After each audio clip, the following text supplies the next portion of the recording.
Good morning, J Marians. Join us today for our groundbreaking event that promises to enhance the educational journey of our students.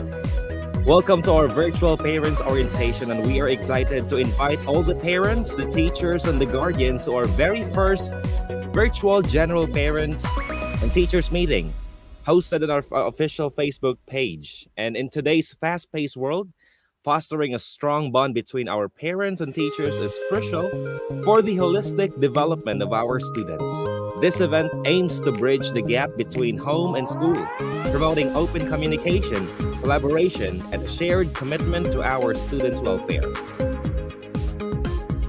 And before we formally begin today's program, let us pause for a while and feel the presence of our Almighty Father in this moment of prayer.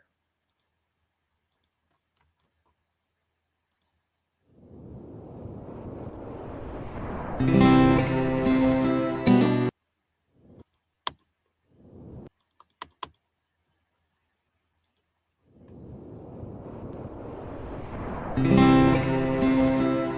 the name of the Father, and of the Son, and of the Holy Spirit.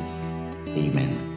Our most gracious Heavenly Father, we come to you today to praise and worship you and give you thanks for all the things you continue to provide for ourselves and our families.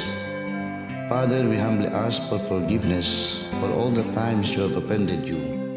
Continue to guide and protect us, Lord. Bestow upon us your unending grace and healing, that we may in turn become instruments of gentleness and compassion to others. We ask all this in the name of your Son, our Lord Jesus Christ, with prayer and intercession of our Blessed Mother. Amen. بسم الله الرحمن الرحيم. اللهم إياك نعبد وإياك نستعين. اللهم اهدنا الصراط المستقيم. اللهم وحد صفوفنا بين المسلمين والنصارى واللوماد إلى صراطك المستقيم. اللهم امنحهم العيش بالأمن والسلامة والتنمية المستدامة في مدينة دافاو. اللهم لا تزغ قلوبنا بعد إذ هديتنا وهب لنا من لدنك رحمة إنك أنت الوهاب. ربنا آتنا في الدنيا حسنة وفي الآخرة حسنة وقنا عذاب النار والحمد لله رب العالمين.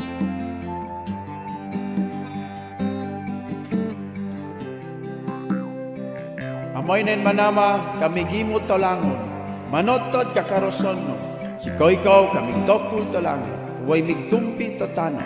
Si koikaw kami bohoy to kopianan tolangon na maotaw. Usako kapusong no, kana akong to pabulos koy. O agbuyo koy ko, way bohoy kat pabor, kahalaan, kalinaw, to kanami. No pag-ugpo, way kasabok kakoy, oyot kalambo. Kay kuro tamana kakodin panubado ipag-ampo, kaupianan igboy no, way kakoy kong imo no, way kahalaan ka lang.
buong timog ng Mindanao, may isang lungsod na hinirang.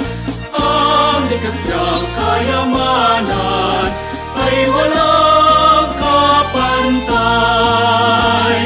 Mga bundok, dagat, lupain, laging sagana sa pagkain. At ang magagandang tanawin, kaluan ng aliw. Mutya, lungsod ng Davao, sa iyong paglalakbay. Sa ngiting kaunlaran, ikaw ay paglilingkuran. Tayo'y Davaoenyo, na tapat at totoo. Pangarap ay mata mo, kaluwalhatian mo, lungsod ng paraiso. Mutya, lungsod ng Davao, sa iyong paglalakbay. Sa ngiting kaunlaran, ikaw ay paglilingkuran. Tayo'y Davaoenyo, na tapat at totoo. Pangarap ay mata mo, kaluwalhatian mo, lungsod ng paraiso. Pangarap ay mata mo, kaluwalhatian mo, lungsod ng paraiso.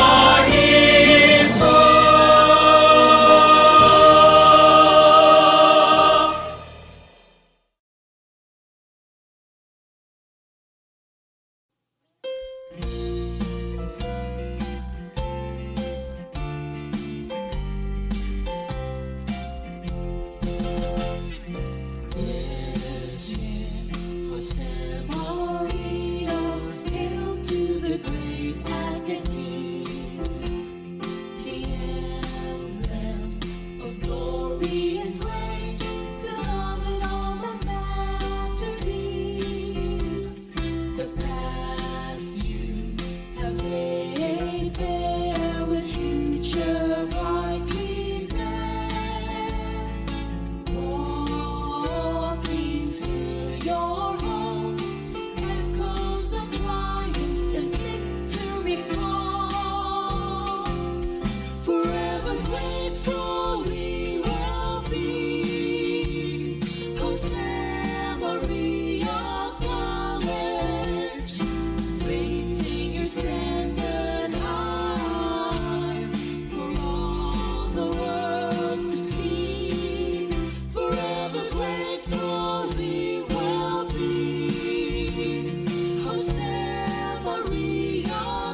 Once again, good morning to all our parents and teachers who are joining us live. Thank you so much for joining us for this groundbreaking event that promises to enhance the educational journey of our students. We are so excited once again to invite all the parents, the teachers, and the guardians to our very first virtual parents orientation hosted on our official Facebook and YouTube pages.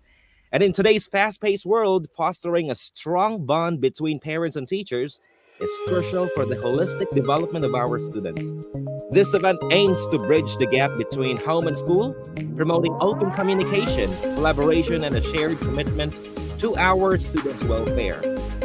And your active participation will pave the way for a more supportive and nurturing learning environment where students can thrive and excel. To formally begin our orientation for today, may we call on the Associate Vice President for Basic Education, Professor Brian T. Alberto, for his opening remarks.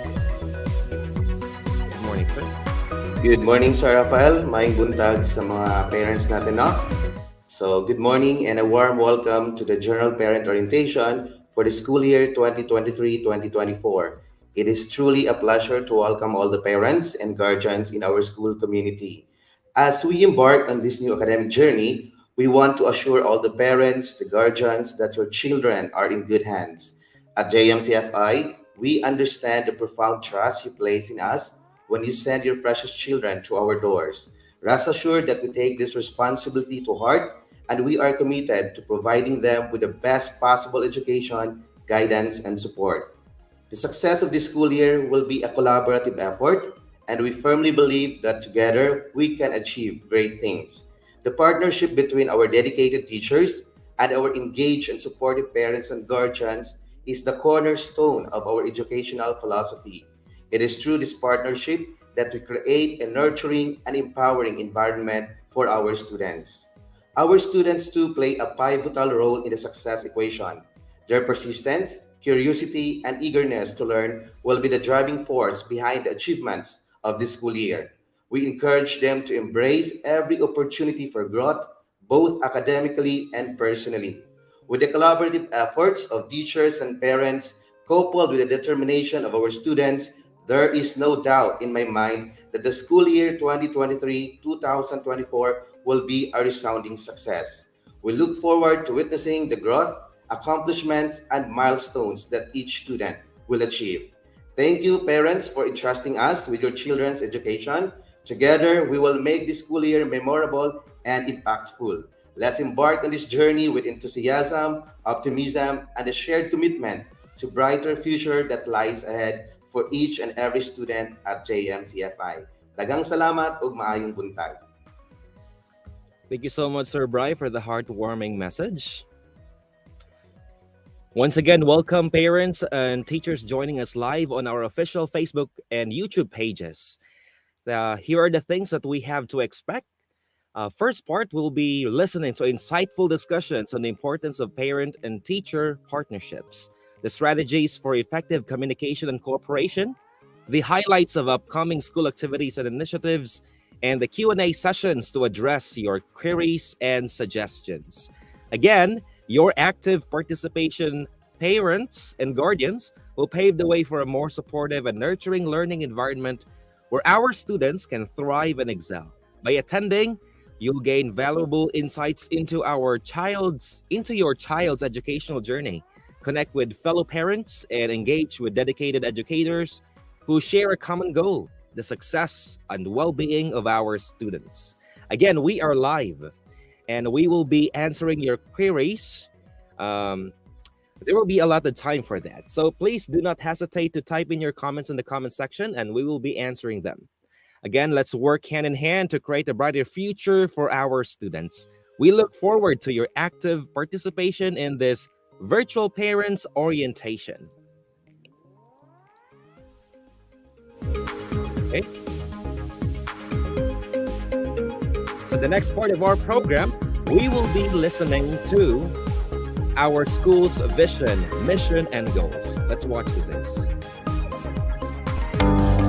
Jose Maria College, Philosophy, Vision, Mission, Goals, and Core Values. Philosophy. Jose Maria College believes that an assured, consistent, and quality education is an ennobling force that leads to the development and transformation of individuals. Vision, committed to become a world-class university, producing globally competitive individuals who are adaptive and productive leaders in nation building. Mission, Jose Maria College seeks excellence in the areas of instruction, research, and extension to produce competent graduates that meet global standards. Institutional goals. Its commitment to excellence is reflected in its 6 overarching goals, which are articulated below. Produce globally competitive graduates that shall exemplify the values of the institution. Increase students' population with evenly subscribed academic programs. Upgrade human resource and employee productivity. Establish quality assurance mechanisms. Strengthen research and community extension activities aligned with educational and accreditation standards. Secure financial future. Core values. The following core values underpin and shape JMC's plan for growth and development and culture of excellence. Justice commits us to fairness and equal opportunities for all.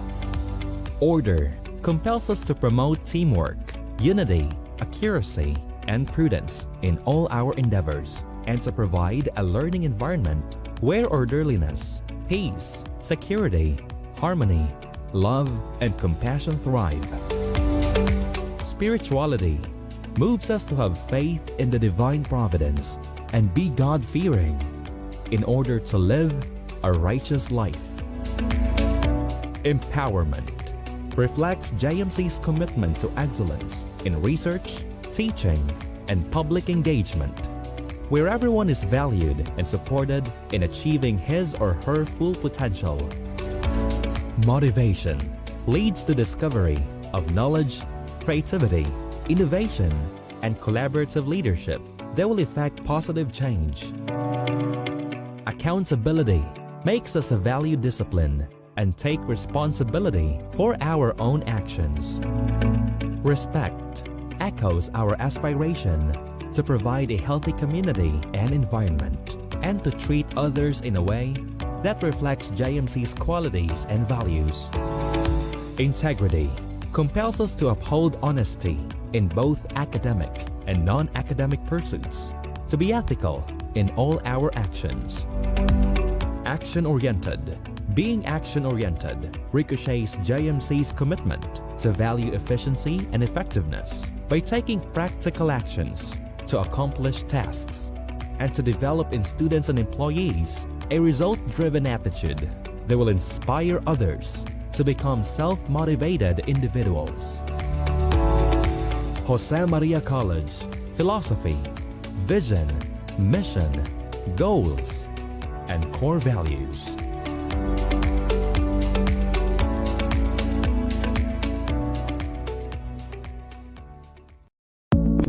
Jose Maria College, Departmental Philosophy, Departmental Vision, Departmental Mission, Departmental Goals. Departmental Philosophy. The Jose Maria College Foundation Incorporated Integrated Basic Education Department believes that holistic development and the positive and meaningful transformation of learners are anchored on the provision of an assured, consistent, and quality education. Departmental Vision. The Jose Maria College Foundation Incorporated Integrated Basic Education Department aims to be a world-class academic institution geared towards developing and molding globally competitive and university-ready learners who are academically and morally excellent individuals capable of leadership and nation-building. Departmental Mission. The Jose Maria College Foundation Incorporated Integrated Basic Education Department excels in the formation of future leaders and nation builders by developing the learner's intellectual, social, emotional, spiritual, moral, physical, and creative potentials through excellent academic instruction, collaborative research endeavors, and meaningful student formation programs. Departmental Goals. The Jose Maria College Foundation Incorporated Integrated Basic Education Department commits itself in the realization of the following goals: develop and promote academic and moral excellence among its learners, create opportunities for faculty and student research endeavors, establish sustainable and quality professional development activities and programs for its faculty and staff, connect with target communities and provide them with need-specific assistance through sustainable community extension programs, promote supplemental academic and special programs focused on supporting and complementing regular academic instruction, instill the institution's core values through consistent student formation programs, implement programs and activities that ensure that learners are university and college ready. Jose Maria College Departmental Philosophy, Departmental Vision, Departmental Mission, Departmental Goals.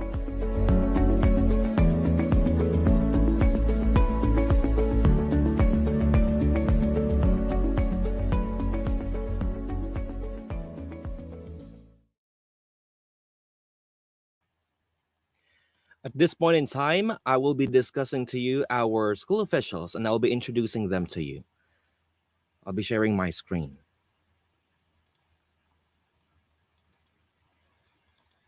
Once again, to all our parents and guardians who are joining us live, please type your comments and your suggestions or your questions in our comment section, and we will be answering them. Again, we are live in our official Facebook and YouTube pages.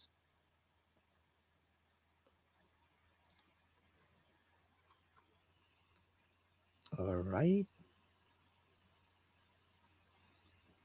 Okay, there you go. Still processing? Oh, it's okay now. Okay. So once again, J Marians, I will be introducing to you our JMCFI school officials.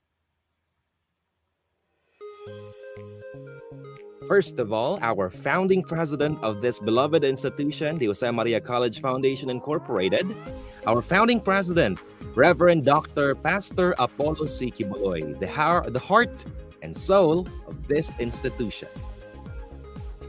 First, we have the chairperson of the Board of Trustees, Attorney Eunice L. Ambrosio, CPA. The top management, our school president, Dr. Felix C. Chavez, Jr., our school administrator, Ms. Rosemary N. Dimagnao.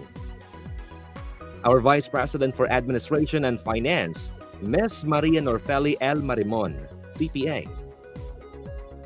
The Vice President for Academic Affairs, Dr. Melchor Q. Bombeo, CPA. Our Vice President for Research, Development, and Publication, Dr. Josefina D. Ortega. The Vice President for External Affairs, Mr. Dennis R. Lazarte. The Vice President for Quality Assurance, Mr. Genesis O. Silapan, RSW. The Vice President for General Services and Physical Plant, Dr. Angelita M. Ruiz.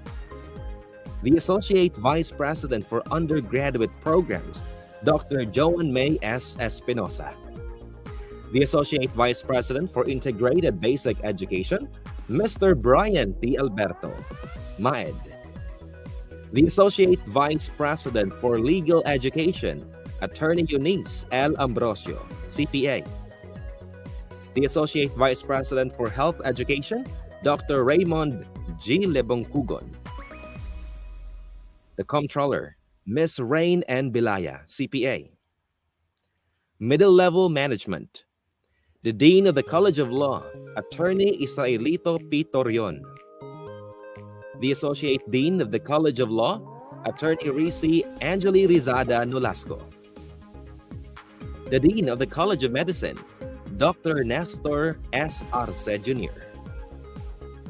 The Associate Dean for College of Medicine, Dr. Jed I. Innumerables. The Dean of the College of Agriculture, Dr. Alminda M. Fernandez. The Dean of the College of Business Education, effective on September 1, 2023, we have Dr. Susan S. Cruz. The Dean of the College of Criminal Justice Education, Dr. Estrelita B. La Cuesta. The Dean of the College of Engineering Education, Engineer Nika K. D. Bolaño, MCE. The Dean of the College of Allied Health Sciences Education, Mr. Francisco J. Cedillo Jr., RRT, MSRT, RSO. The Dean of the College of Nursing, Miss Jenny H. Bibera, RN, MSN. The Dean of the College of Teacher Education, effective on September 1, 2023, Dr. Angelita M. Ruiz. The Basic Education Principal, or the K-10 Principal, Miss Jade M. Isaal, LPT MAED. The Senior High School Principal, Mr. John C. Chavez, LPT MVE. The HRMD Director, Miss Norina Jane V. Amora. The Accounting Director, Mr. Rogelio T. Ambrosio, CPA, REB, MBA. The Records and Admission Director, Mr. Mark S. Alemania, LPT MAED. The Communications and Media Relations Director, effective on September 1, 2023, Miss Lady Claire M. Logan. The Research Director, Mr. Ronnie D. Mendoza, MED. Director for Research Ethics Committee, Miss Marichelle Joy U. Enilo, RN, MAN. The Information Technology Director, Miss Princess Joem P. Geronimo. Alumni Director, Maria Gracia N. Di Magnaong. And we have the OSAS Director, effective on September 1, 2023, Miss Mirna L. Ambrosio, LPT. The Scholarship Director, ACAD and non-ACAD, Miss Marichelle U. Ayog, MSW. The General Services Director, Mr. John Ray P. Marimon. The Physical Plant Director, Architect R.G. G. Nasita. We also have the Supervisory Management Officials, the Program Head of BS in Accountancy and BS Management Accounting, effective September 1, 2023. We have Mr. Ralph Conrad H. Panty, CPA, MBA. The Program Head for BS in Entrepreneurship, Dr. Elizabeth G. Pasion. The Program Head for the BS in Information Technology, Ms. Jeanette M. Claro, LPT MIT. The Program Head of the BS in Medical Technology, Ms. Queen Jane M. Bacon. The Program Head in BS in Pharmacy, Ms. Javeline P. Tan Neri, RPH MS Pharm. The Program Head for the BS in Radiologic Technology, Mr. Real G. Acabado, AEMT MSRT. The Program Head in Bachelor in Elementary Education, Mr. Queen Fruzen and Osorio LPT, MAEN. Program Head for Bachelor of Secondary Education, Mr. Alan A. Magsipok, LPT MAED. The Program Head for Bachelor in Technical Vocational Teacher Education, Dr. Josefina D. Ortega. The Program Head for the Bachelor of Early Childhood Education, Dr. Cecil P. Ocampo. The Program Head for Bachelor of Science in Social Work, we have Dr. Eulalia M. Casili. The Guidance Center Head, Maria Eloisa B. Estrada, RJC LPT MIC. The Chief Librarian, Mr. Rafael L. Garcia, RLMLIS. The Assistant Alumni Director, Mr. Ariel S. Disades Jr., RPM. Once again, J. Morians, here are our school officials for the school year 2023-2024. Once again, we are live in our Facebook and YouTube pages. If you have questions there, please do not hesitate to type in your comments and questions and queries, and we will be catering them and we will be answering them at the end of this program.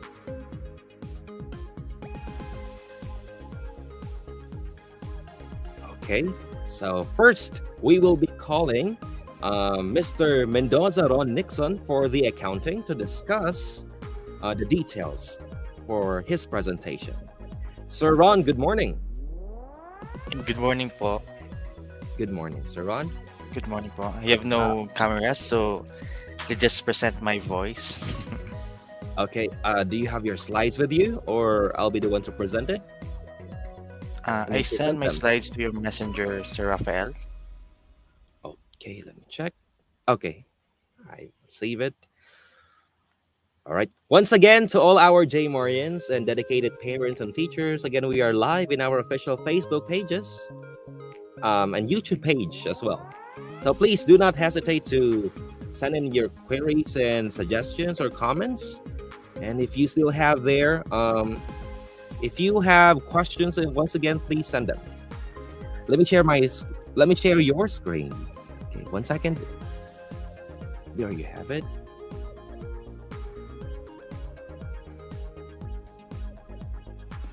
Okay.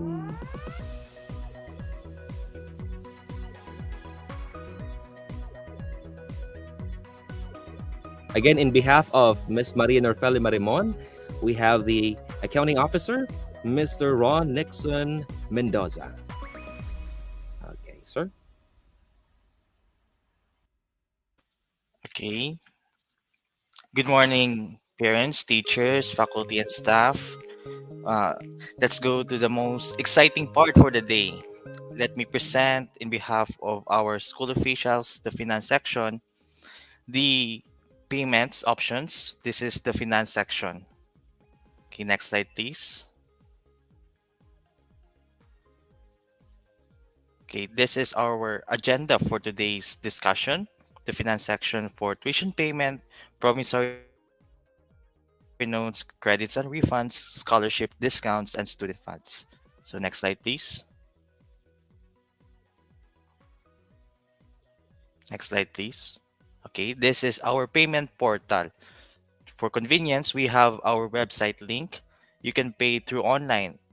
You can screenshot for those parents who are live today, for students and staff who opt to pay online to our website link. Thank you. Next slide, please. So this is our payment options. Tuitions and other miscellaneous fees may be paid in monthly installment or through any of the different modes of payment suggested by the school. We have 6 options. Our first option, next slide, please. Whenever you are in the face-to-face classes, it is very much convenient to pay directly at the counter at our JMCFI cashiers. Next slide, please.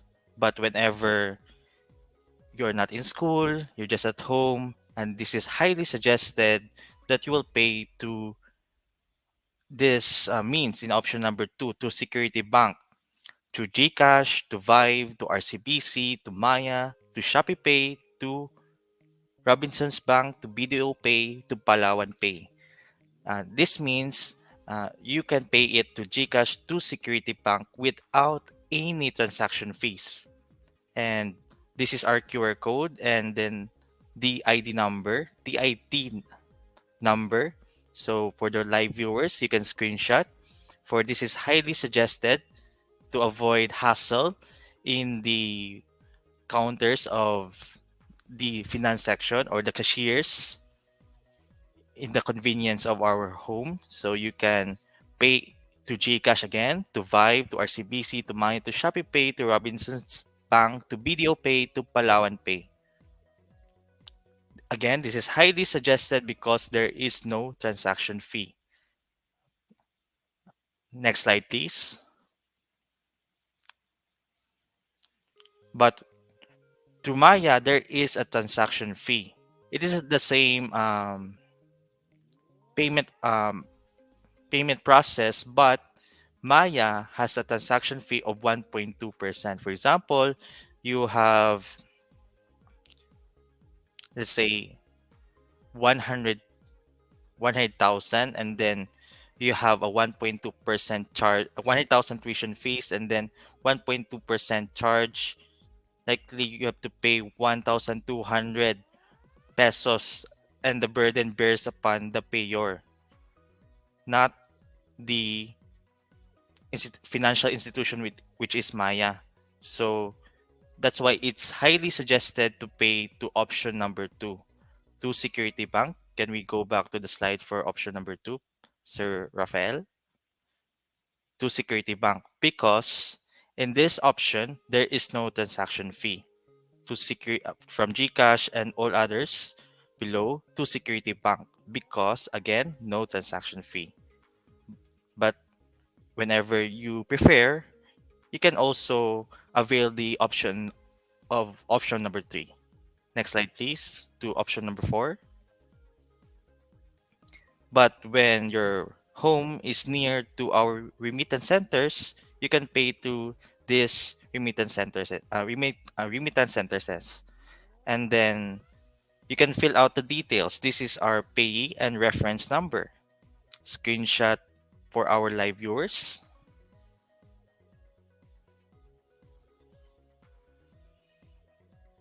Okay, next slide, please.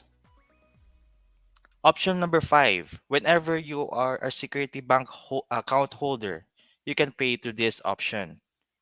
The same details is provided. Merchant, biller, or the payee is Jose Maria College. And the reference number is the student ID number, which is located at your ID. Again, whenever you have a security bank account, you can pay to this means with the same details.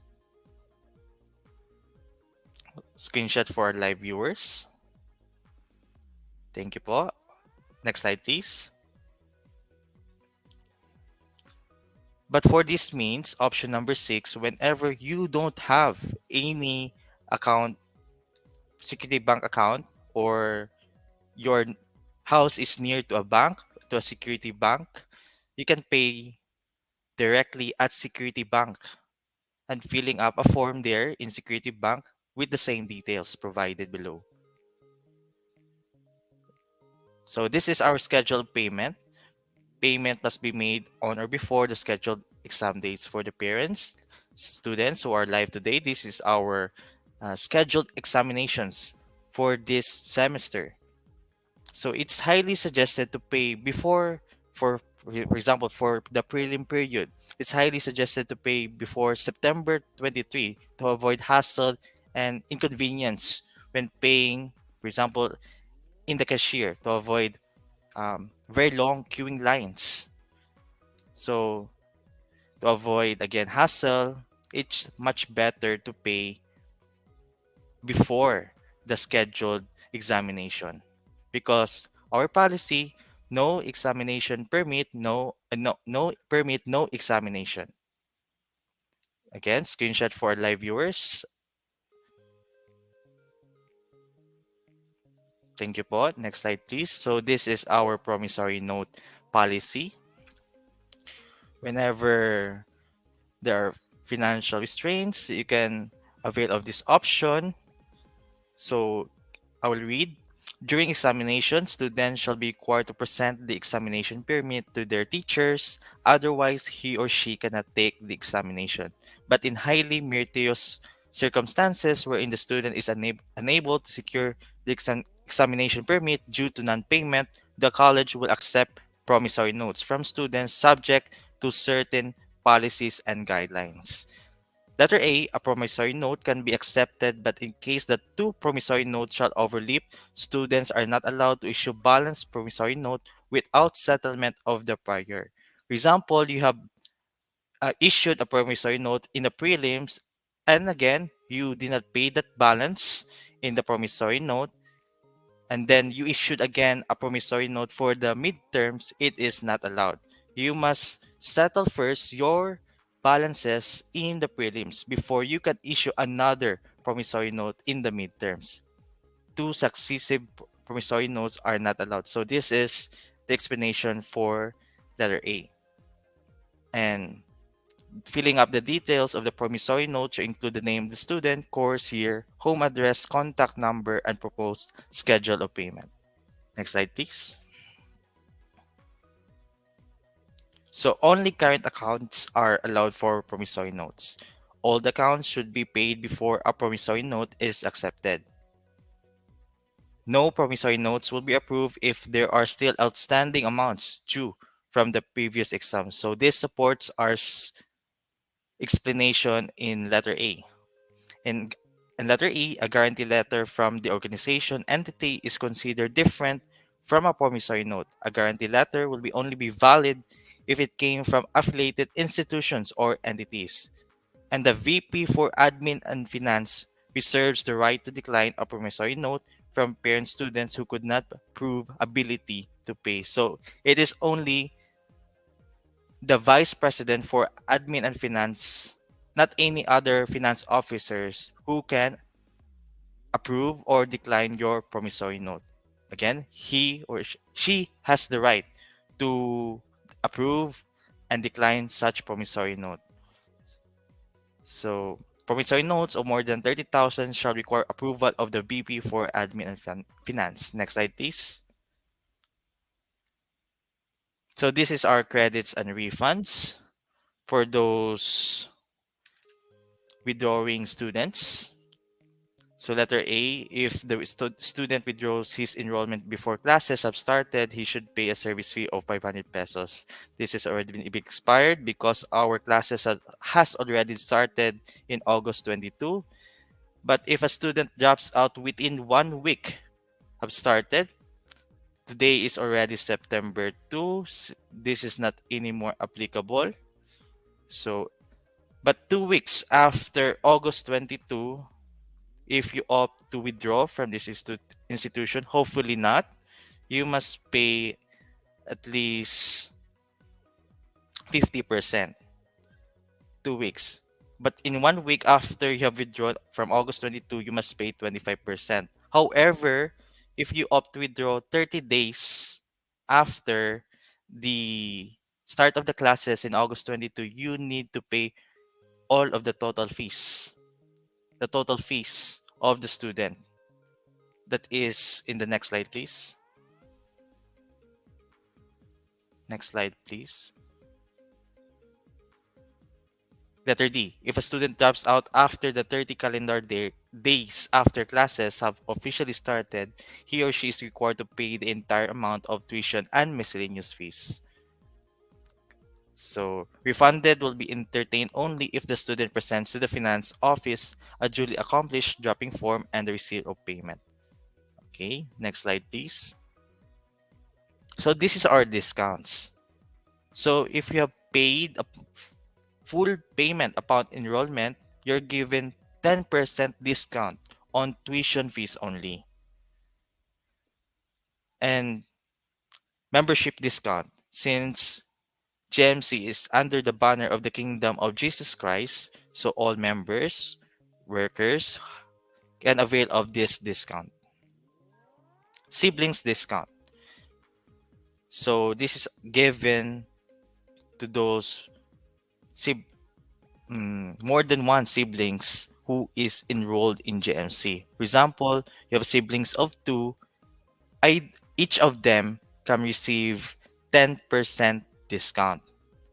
Each of them can receive 10% discount. But if your siblings of 3 is enrolled in JMC, each of them can receive 15% discount. But a siblings of 4, the youngest sibling will receive full discount if enrolled in JMC, if 4 of them is enrolled in JMC. And forward, let's go to our loyalty discount. To those who really loves this institution, for example, from senior high school, you have enrolled in the college department of JMC, you have availed 30% discount. And it is enough to present your records to the finance to avail of this discount.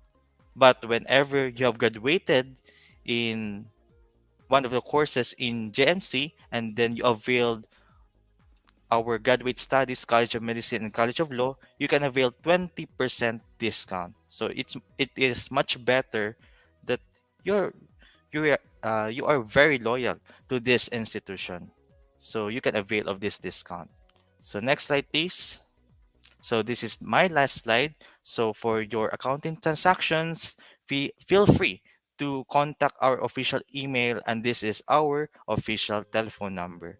So for our live viewers, you can screenshot. So this is my last slide. Thank you, Sir Rafael.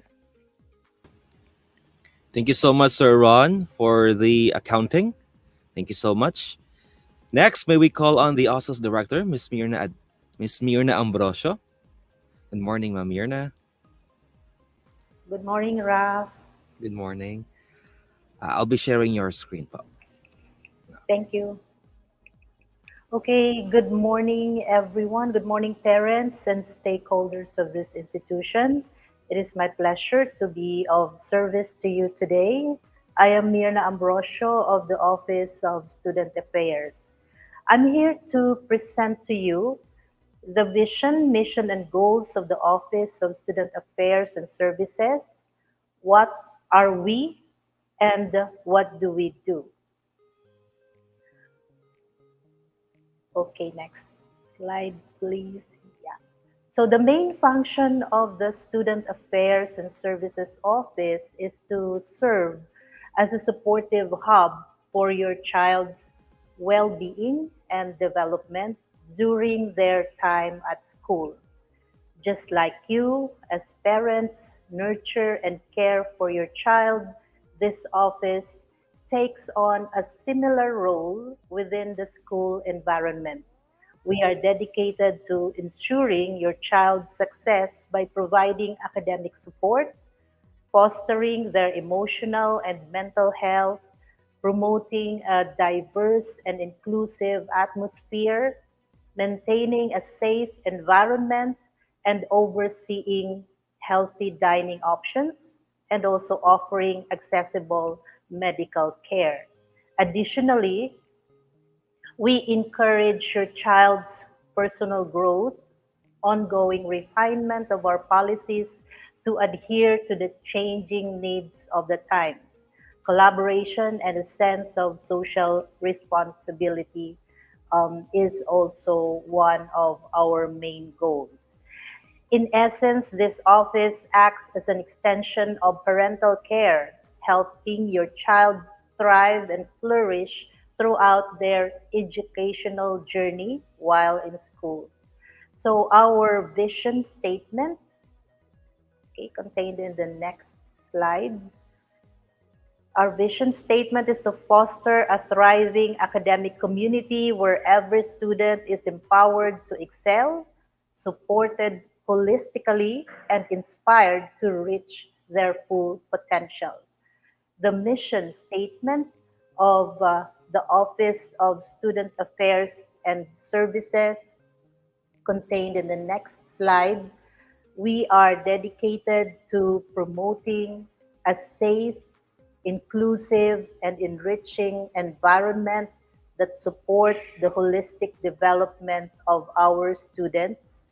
We provide guidance and counseling, manage learning and resource centers, regulate food services, ensure security, and offer medical care with a steadfast commitment to nurturing well-rounded individuals through collaboration, empathy, innovation, and we aim to enhance the overall student experience and cultivate responsible global citizens. For our goals, for our goal in academic excellence, we provide comprehensive academic support services through our learning resource centers to enhance student learning experiences. We also implement initiatives to improve academic achievements and retention rates among students. Next, we have our wellness and mental health goal. We offer counseling services that focus on emotional and psychological well-being of the students. We also promote mental health awareness and resilience building programs to foster a healthy campus community. For our next goal on diversity and inclusion, we create an inclusive and welcoming environment for all students, regardless of their backgrounds or identities. We also develop diversity and inclusion programs that promote cross-cultural understanding and respect. For our goal in safety and security, we ensure the safety and security of students, staff, and facilities through proactive measures and emergency response protocols. We also promote a culture of personal safety awareness and responsibility. For next goal on healthy dining options, we regulate and improve food services to offer nutritious, diverse, and affordable dining options. And we also promote sustainable and environmentally friendly food practices.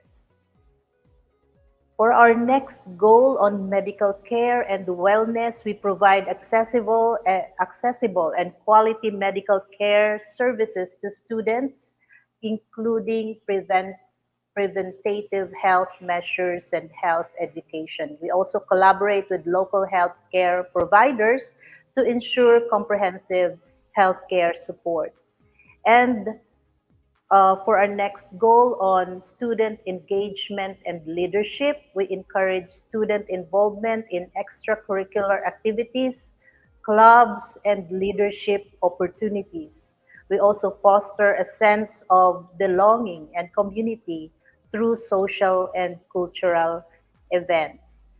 And next is we do adhere to the continuous improvement of our policies. That's why we conduct regular assessments and gather feedbacks from you as our stakeholders and in order to enhance the effectiveness of our services.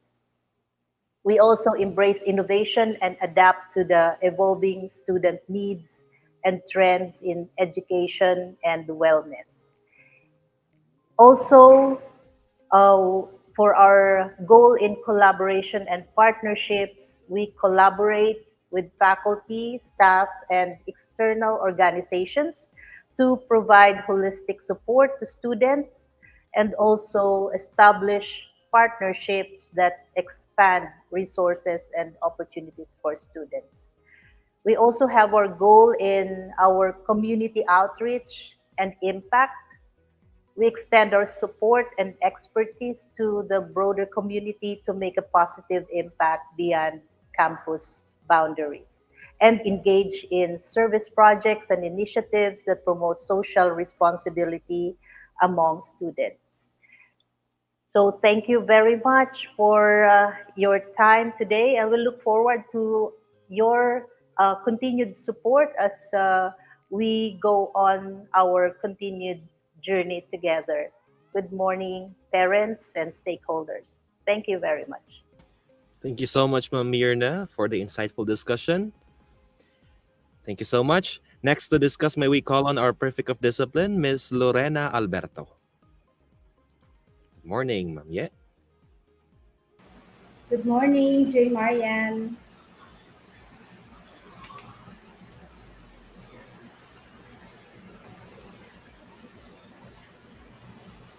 Ma'am Lorena, will you be... Wait lang, sir, ha? Yes. All right.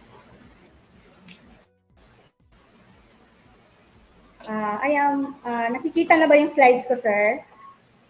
Yes, ma'am. I guess we have to make it full screen. Yes. Okay. Okay. Okay, once again, good morning, parents. And good morning also sa ating mga J. Ma'am Ye, Marian na nanonood, no? Ma'am Ye, excuse me. Uh, Maybe we have to click present first so we can see the full screen. The present slide. Sir, wait lang. Yeah, we have to click the present icon. Present. Okay, Yes. Okay. that's it. Nakita na ba, sir? Present full screen. Yes, ma'am. Okay. Thank you, Okay. ma'am. Yeah. Okay na? Yes, ma'am. It's okay. Okay. Okay, once again, parents, and good morning also sa ating mga bata, J. Marian, na nanonood ngayon. Okay, my name is Lorena T. Alberto. I am your Prefect of Discipline. And good morning. So, medyo kinakabahan si Ma'am Yeye, So, parents, we all know that we are partners, di ba? Partners, we are all partners to achieve the common goal to our students, no? So, our common goal is to improve our children's academic achievement and work habits, and also this one, yung discipline talaga yung pinaka-importante. Kasi ito yung malaking part, no, sa ating mga students in everyday na i-encounter natin dito sa school. Okay.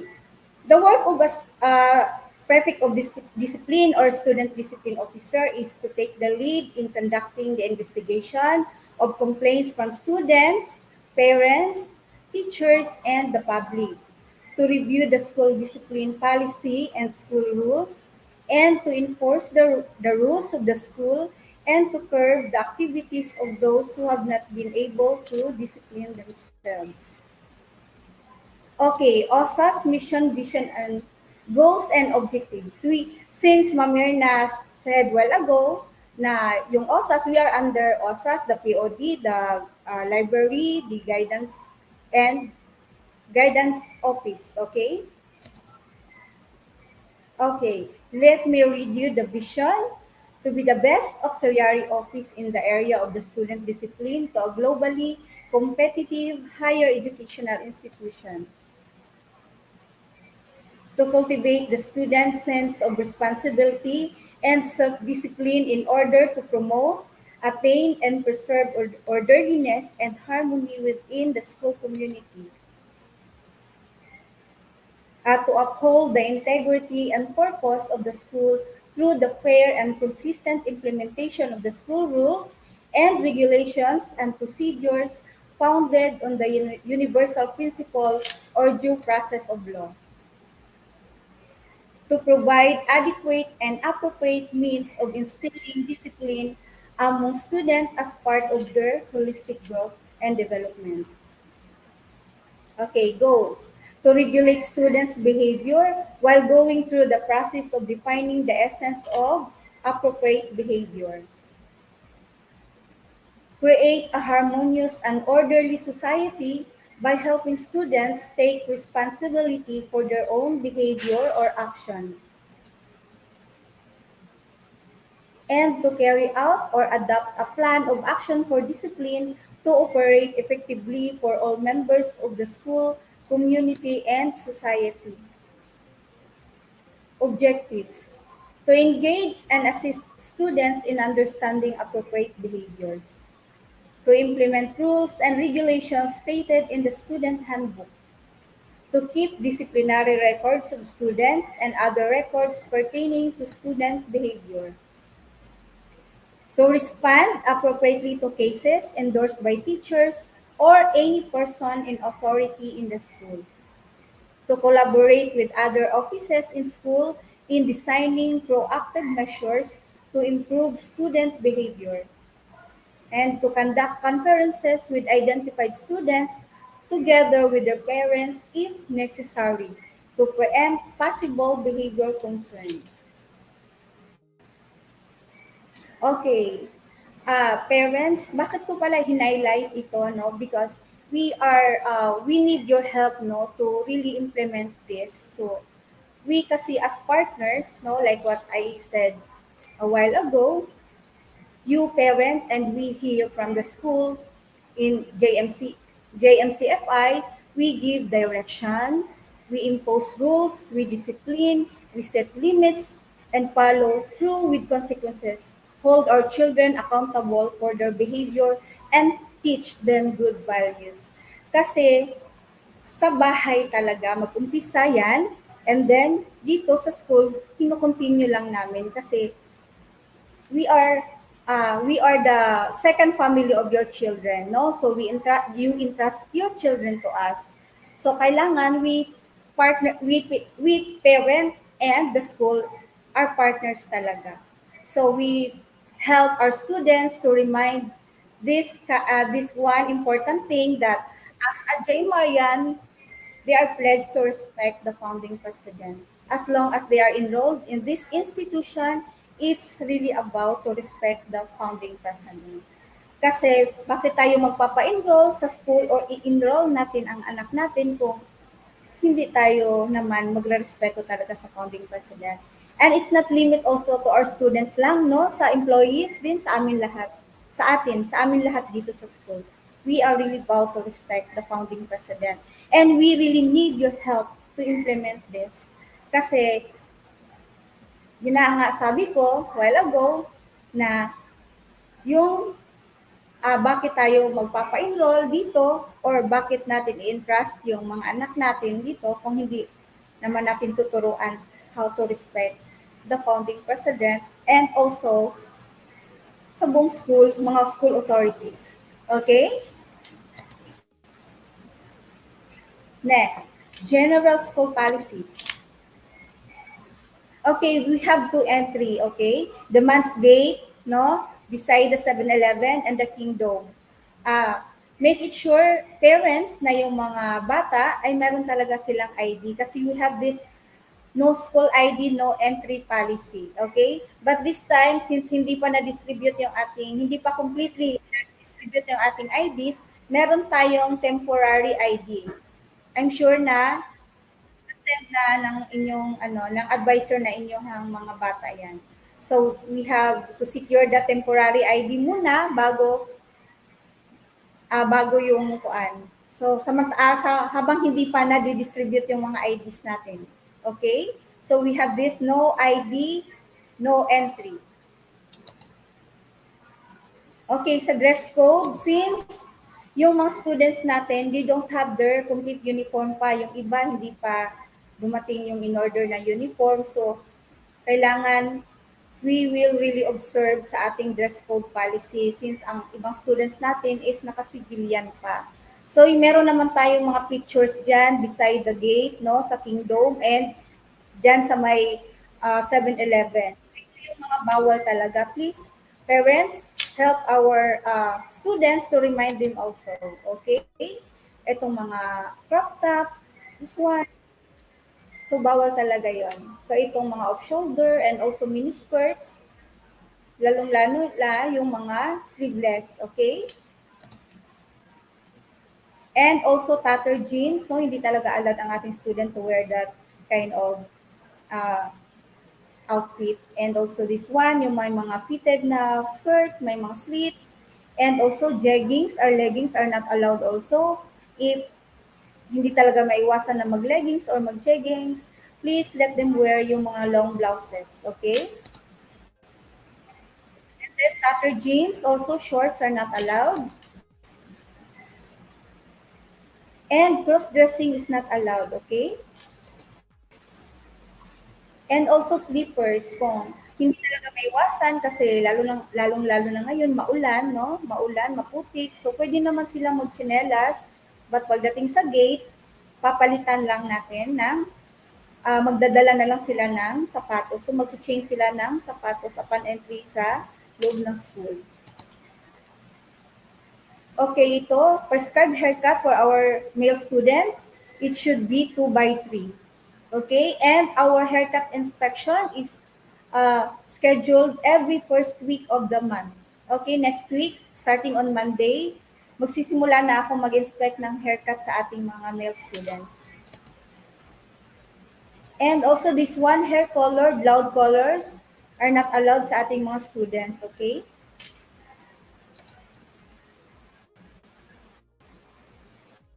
Okay, nothing beats looking neat, clean, and properly groomed.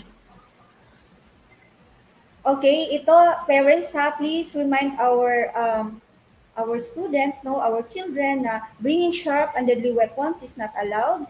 But for special cases, present an approved letter or permit signed by the concerned faculty, noted by the assistant dean, and approved by the dean and head of security officer. But minsan kasi, lalo na padalahin ng gunting, kasi merong gugupitin, project, ganyan, confetti or whatsoever, make it sure na bibigyan na lang natin sila talaga ng mga gunting na hindi sharp, okay?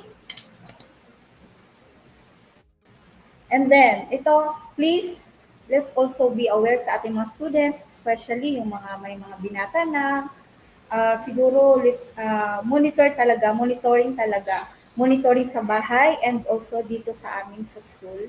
So students intoxicated with substances, cigarettes, vape, alcohol, and illegal drugs are really not allowed to enter the school premises. Upon entrance, please remind our students to present themselves and belongings to the attending school guard, ensuring wearing of school ID and open their bag for inspection. So, remind lang natin ng mga anak natin na open their bag na, huwag na natin hintayin yung ating mga officers na mag-instruct sa kanila to open their bags para maiwasan natin yung traffic sa ating gate area. Okay? Okay. No loitering in restricted areas. Always seek the assistance of the security personnel guards in times of doubt. And our fire exit doors are to be used for emergencies only. And campus tour must be approved by the school administration and coordinated by the security officers. Okay, let's remind also our children that lost and found items must be reported and endorsed to the Office of the Prefect of Discipline for proper investigation and information dissemination. The school is not responsible for any lost item or money. Ito so yung merong mga nasasauli sa POD office. Meron ding hindi na talaga, no? But of course, kung example may nawawala inyong mga anak, just feel free to drop by sa POD office. Kaya baka nandoon lang or na-delay lang yung pagsauli. Okay? So, I discourage also parents, no, yung mga mamahaling gamit natin like mga alahas, jewelries, mga kwintas, mga relos. Kung pwede, wag na lang muna natin pasuotin yung ating mga anak kasi para iwas lang yung mawala. Okay? Iwasan lang natin yung mga ganang incident na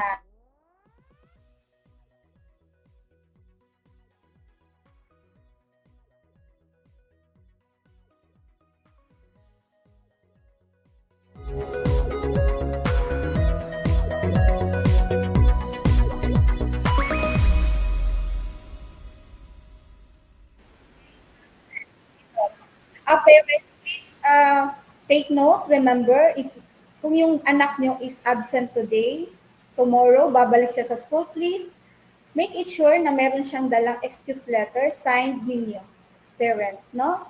Kasi yun ang protocol natin before going in sa kanilang classroom, sleep sa ating office. And i-present nila sa kanilang advisor. And then, also make it sure talaga yung excuse letter is nandoon, dala-dala na nila yon at meron talagang firma ninyo parent or guardian. Okay?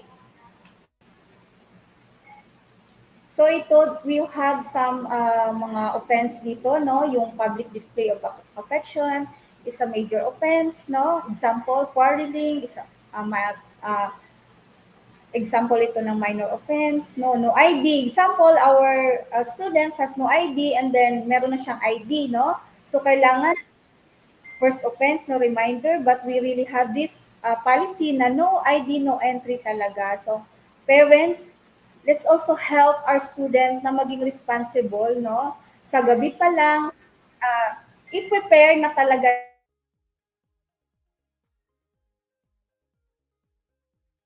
sa ating mga anak yung ID, no? Important talaga yun. Yung ID sa kanilang bag para hindi talaga makalimutan. Kasi minsan, nagmamadali na si mami, si daddy, si ate or kuya, din yung ID na iwan. Okay?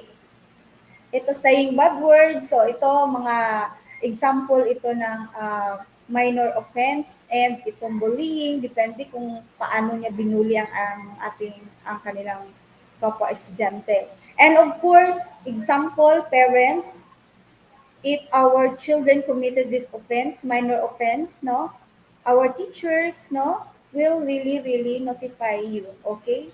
And then for the instance na meron talagang nagawang medyo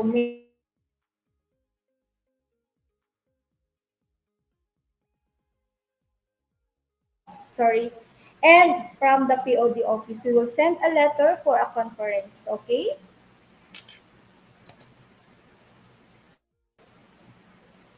Okay, ito gadgets sa hallways, elevator, let's also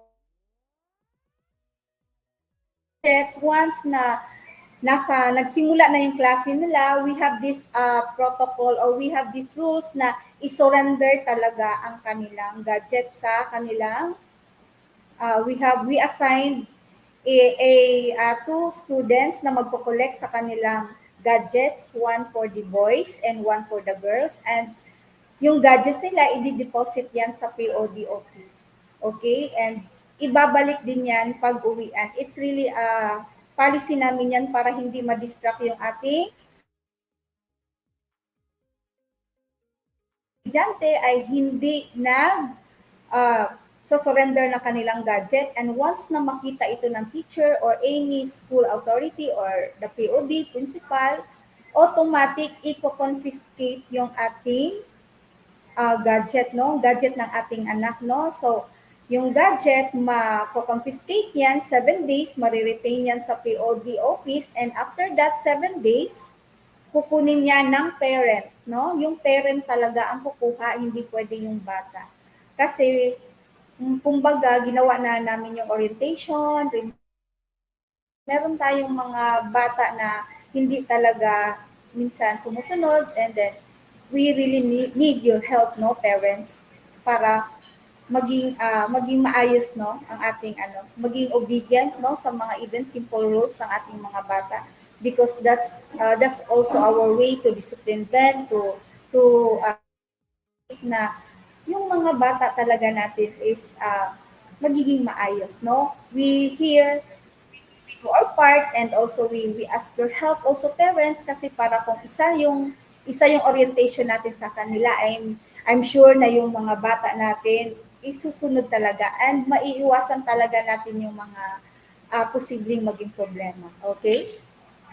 And then sa elevator, we also remind our students na kung makita nilang punuan na yung ating elevator is huwag na tayong makipagsiksikan, okay? And we encourage also our students, especially yung mga big ates, big kuya, na pag makita nila yung mga young ones, graders, na merong daladalang malalaking bag, like trolleys, na tulungan yung mga sila sa elevator, kasi yung iba, yung mga graders, minsan, hinihila na lang nila yung kanilang trolley, no, sa hagdanan, which is delikado yun, makamalaglag. So we encourage, no, please help us also parent to encourage our kuyas and ates na tutulungan natin yung mga batang maliit. Pag example na makita nilang gano'n na maghihila ng malalaking bags, paunahin natin sila sa elevator. Okay?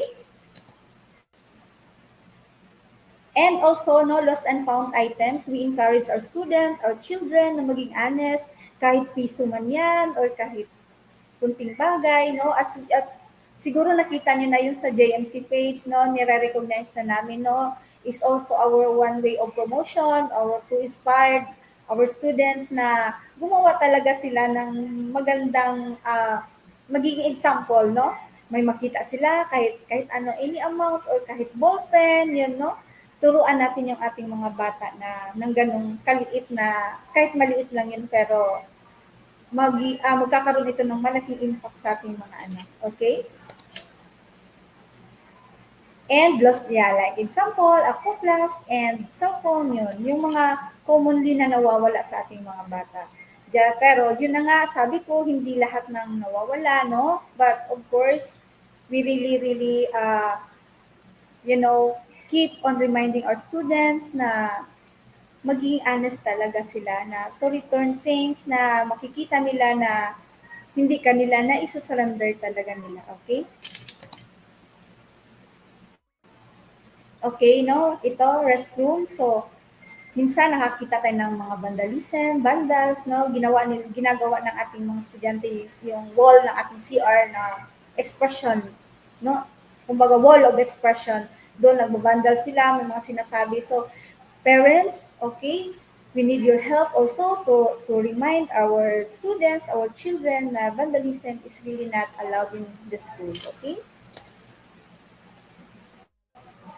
Yan, vaping is not safe, no? Kasi there are students, no, na we encourage our student not really to gumawa ng ganito, na mag-vape, no?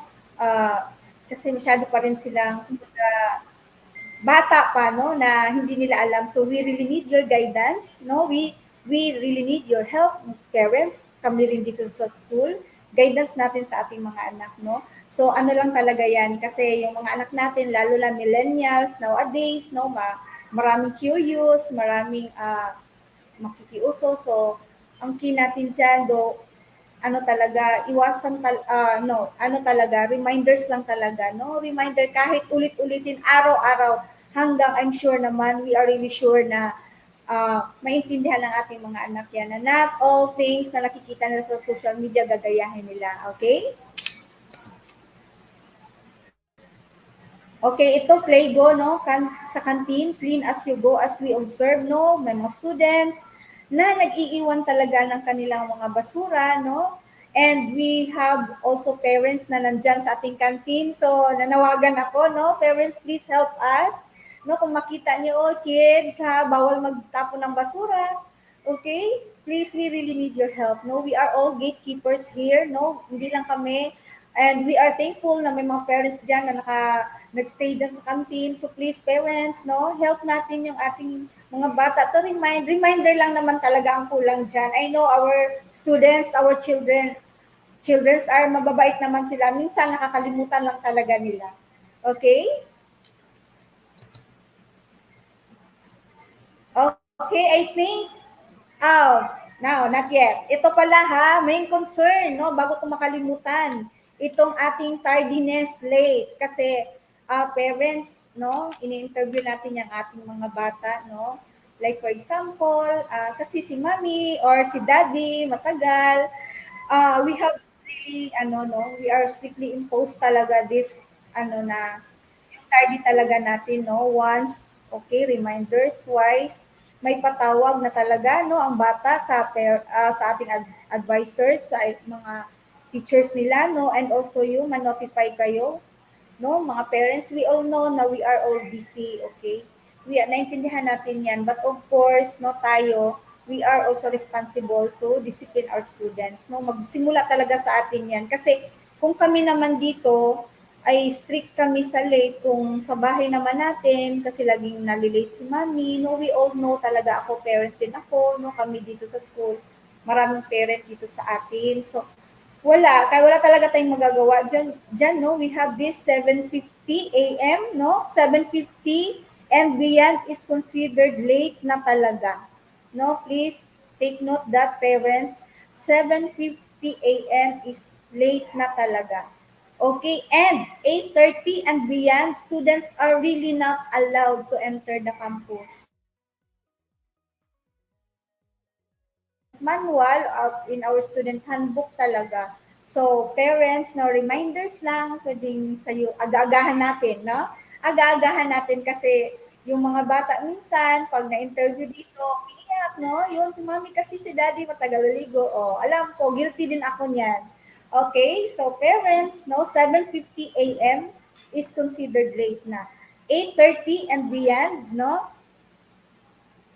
our students are really not allowed unless kung emergency talaga. But of course, you really have to present the excuse letter kasi titignan natin, no, hindi naman tayo yung i-consider kung meron tayo talaga mga emergency na nangyayari.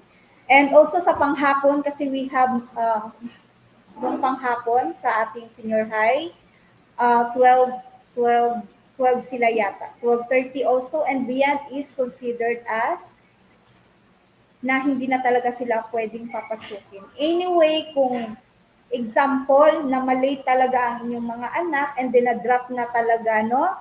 Na-drop na talaga dyan sa gate, example. So, yung ginagawa namin minsan, no, pinapapasok na lang, pinapasig na lang dito sa office, but they are really not allowed. Okay? They are not really allowed to, to enter the class. Okay? Okay, I think I'm done. Okay, we thank you parents and guardians, no?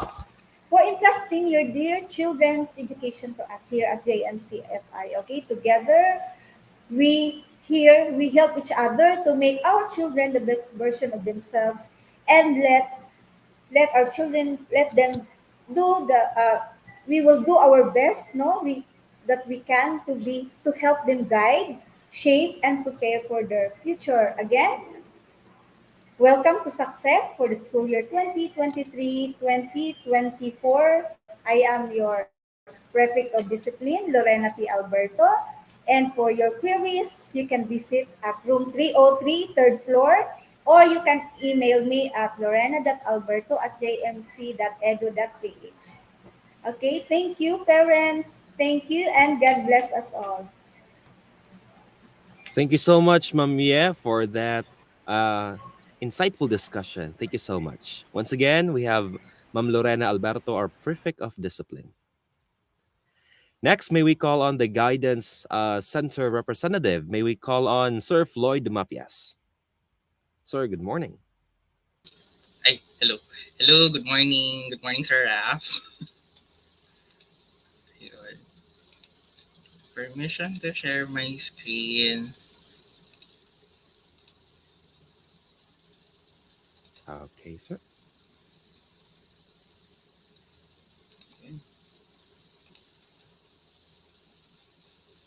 All right, thank you so Okay, thank you. Okay, so to our administration, the VPs and AVPs, academy and non-academy units, students, parents, once again, good morning. So I'm Floyd Umapias, the guidance facilitator for college department. So I'll be discussing to you the programs and services offered by the Guidance Assessment and Counseling Center. Good. So here are the services offered by the Guidance Assessment or Guidance Assessment and Counseling Center, or known as GACC. So we have here orientation, assessment, group guidance, consultation, counseling under individual group, career planning, career placement, and information under self-care and assessment. Okay. First up, we have the orientations. For the orientation, so it's designed to make the students, parents, and faculty to become acquainted with the school's guidance and counseling programs and services. So for every school year, so we oriented the academy and non-academy units, so the faculty and staff, and also the students and the parents, what are the services and programs offered by the GACC. So for the last school year, we conducted it via virtual, and for today's school year, we conducted it face-to-face for the faculty and staff, face-to-face for the IBED and the college department, and also for the College of Medicine, and also virtual for the parents for this school year. Ayun. Next, we have the individual inventory. So for the individual inventory, so it is designed to collect, evaluate, and interpret data to systematically identify students' characteristics and potential. So dito na yung papasok yung Student Cumulative Record Inventory, or the SCRI, for the students, intake interviews, psychological assessment. Ayun. Psychological assessment for right now, it is a case-to-case basis. Ayun. So, depende if may nag-refer din sa amin for the psych assessment. So, dito na yung papasok yung mga inventory ng mga anak niyo. Ayun. Okay. Next one, we have the counseling. So, the counseling is a systematic process that enables the students to gain a deeper awareness of oneself that needs a personalized individual attention and assistance in planning and making decisions in a non-threatening atmosphere. So for the counseling, it is the bread and butter of the guidance center. Ayun, so if may mga teachers na may nire-refer sa amin, so doon na yung papasok yung counseling. Also, students can have their walk-in counseling kung gusto nilang makipag-usap sa amin. Ayun, kung happy ba sila or may pinagdadaanan ba, ayun, na hindi nila ma-share sa parents nila. So, we conducted it in our office. Ayun. So, our office is located at the second floor at room 232. Ayun, beside psychology laboratory. Ayun. Okay, next. Next, we have the assessment. For the assessment, it is designed to generate and gather significant data for an accurate and informative and comprehensive assessment of students' psychological needs, assessment, and area for improvement. So, dito na yung na-mention ko kanina. So, for the assessment, it will be case-to-case basis and it will be conducted by our institutional psychometrician and or our guidance center head for the assessment. Okay. Next, we have the information. So information is designed to give the students, parents, and teachers accurate and up-to-date information about certain topics, issues, themes, and matters which are helpful in their planning and decision making. This service provides available information that is not ordinarily given through regular instructional programs or during regular classroom settings. So, um, kindly follow JMCFI guidance in Facebook, so you will be updated kung ano man yung mga updates and other stuffs related to the guidance center. So here are some of our posts. Ayun, we have webinars conducted last school year. So for this school year, we are hoping to conduct it face to face. Ayun, so may parenting webinar kami, yung career guidance. Ayun. So, there are some that we conducted last school year. So, may career guidance kami. Ayun. Okay, so kindly follow Facebook account of the Guidance Center, JMCFI Guidance, and Twitter account, or also known as X, ayun, at JMCFI_GACC. Ayun. Next is the career guidance development. For the career guidance development, it refers to the range of learning experiences that assist students to make and decide their choices for their career vocational goals in relation to their personal, social, and educational choices in order for them to become successful in life. So yung mga students natin na undecided with regards to their career, kung ano ba yung strano kukunin nila if they are from the junior high school, transition in senior high school, and then from the senior high school, transition na naman from the college department, ayun, kung anong course silang kukunin. So, we are here to help the students in making their choice, yung anong gusto nila. Ayun. So, here are some photos that we've conducted last school year. So, we conducted it face-to-face. Ayun. Okay, next, referral and follow-up. So, referral and follow-up, which is designed to help students find the need expert assistance and to evaluate the efficiency of the intervention given to them in relation to the student's progress and improvement. Ayun. So, yung sa referral is if yung teacher may nire-refer sa amin, so we conducted it in the counseling. So, kung may instances na kailangan ng follow-up, so we conducted it for the follow-up. So, i-call na namin yung student for another session inside the office. So, in the counseling, so we conducted it, confidential. Ayun. Nakalimutan ko yung term. Saglit. Okay, next one is the placement. So for the placement, it is designed to provide the best possible setting for students' personal growth and development and the opportunity or chance to work and choose in accordance to one's goals in the following areas. So academic, co-curricular, career, and or vocational. So for the placement, it is only conducted for the graduating college students. So dito na yung papasok yung job fair. Yung tinutulungan namin yung mga graduating college students to look for a job. Ayun. I think this is the last one, ayun, for our programs and services offered by the JACC. So we have here the research and evaluation. For this service, so it is designed to provide the possible outcome of evaluation of the different guidance services, programs, and activities coming from the students, parents, and faculty. So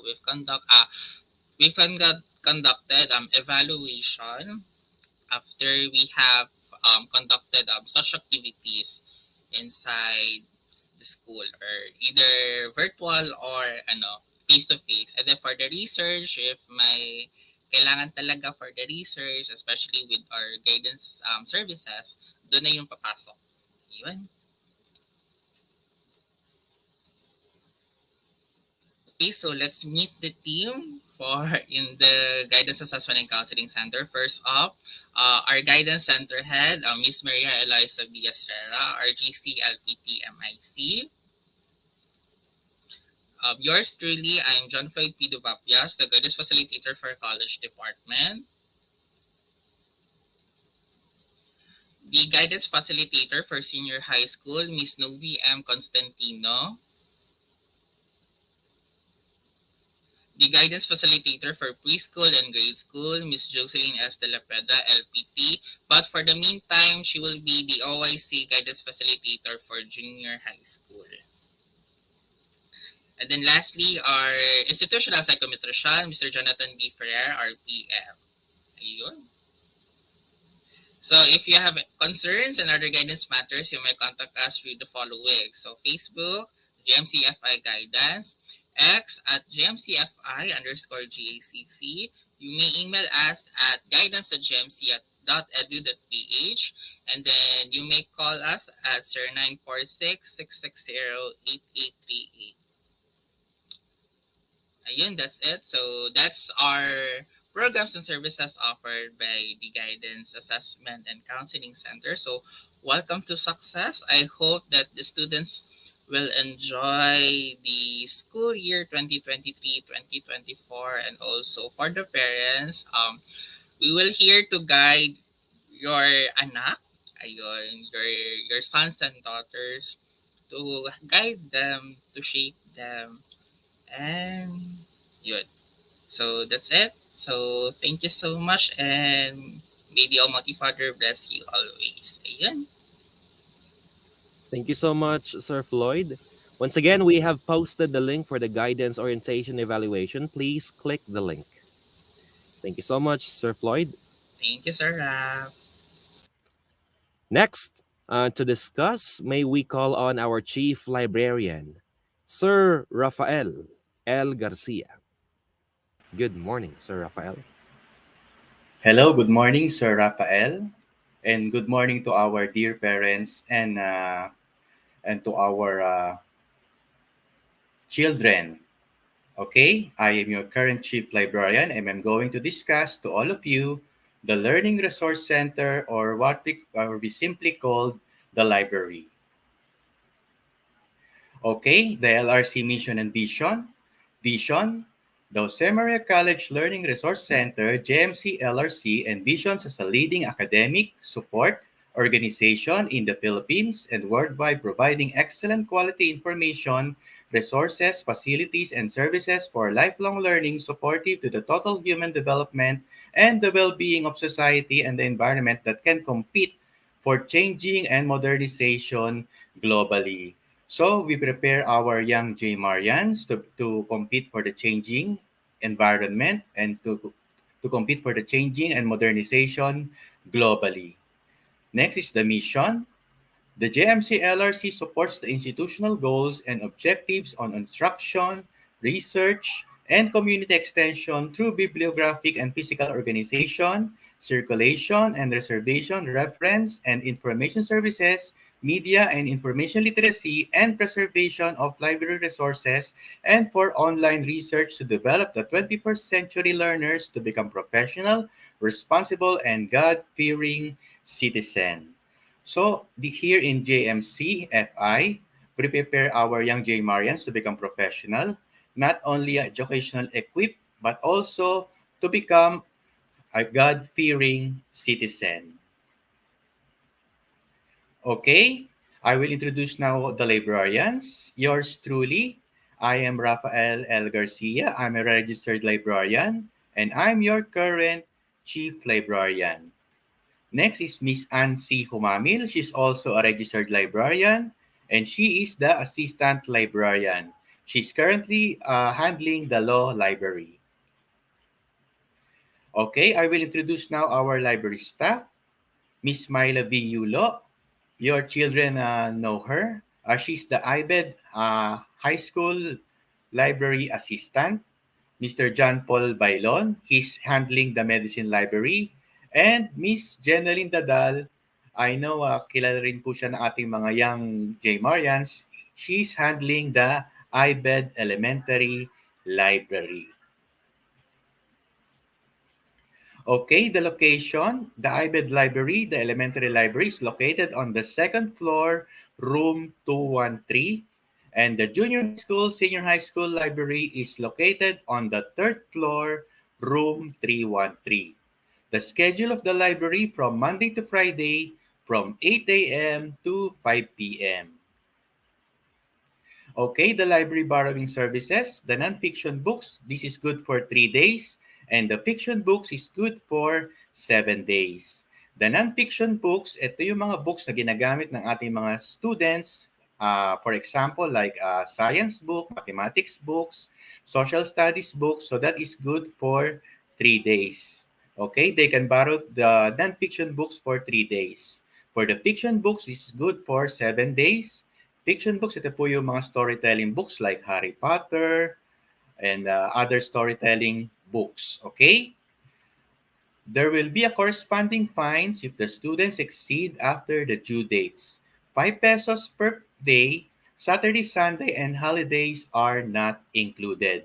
So, your children must be aware of the due date of their borrowed books. If exceed in 1 day, the fine will be 5 pesos per day. Pero hindi po kasali ang Saturday, Sunday, and holidays. Okay?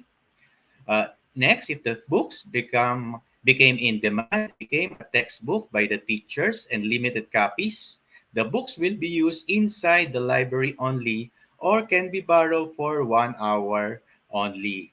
So if the books in the library became a textbook and became in-demand books, it is assigned by the teacher as the textbook of your children.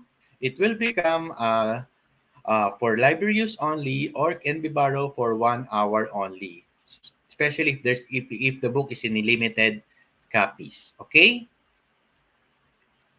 Library services for damaged and lost books, kindly report to the assigned library staff or librarian. So this is very important.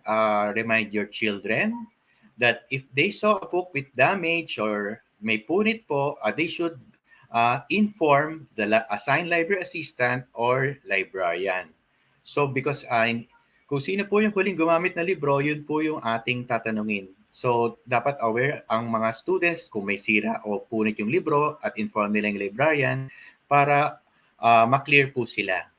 Okay? For lost books, the borrower need to replace the book similar to the lost one with updated copyright or edition. The borrower need also to pay 100 pesos for processing fee.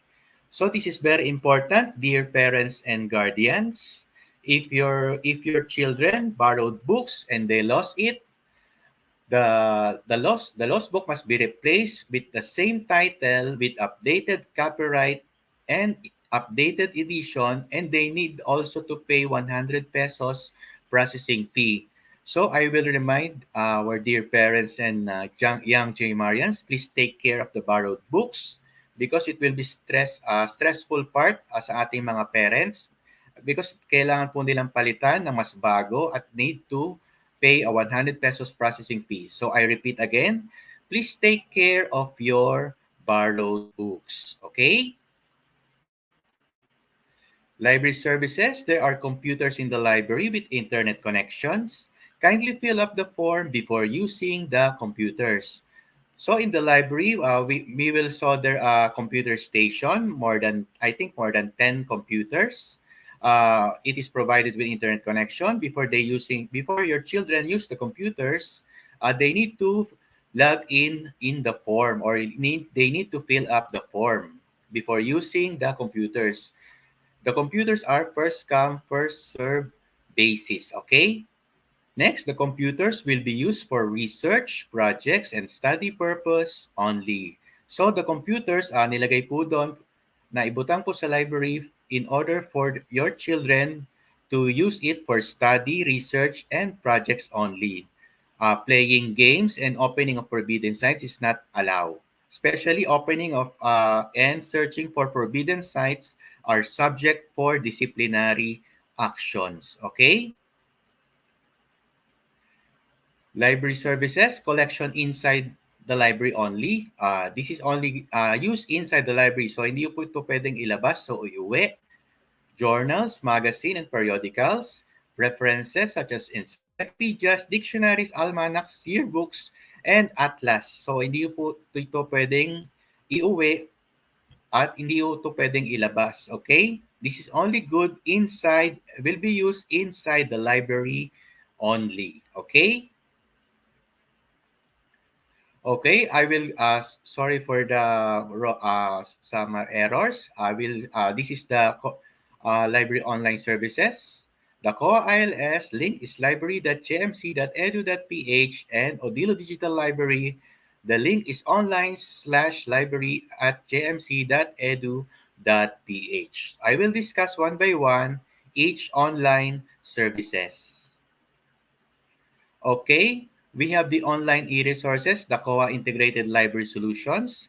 This is the online public access catalog, or in short, this is the OPAC. Okay? As of now, ongoing po ang ating pag-encode ng mga collections sa library. Okay? So this is also served as the online catalog. Your children can search for the particular book if it is on loan or available. But as of now, as I said, ongoing pong pag-encode ng ating mga library collections.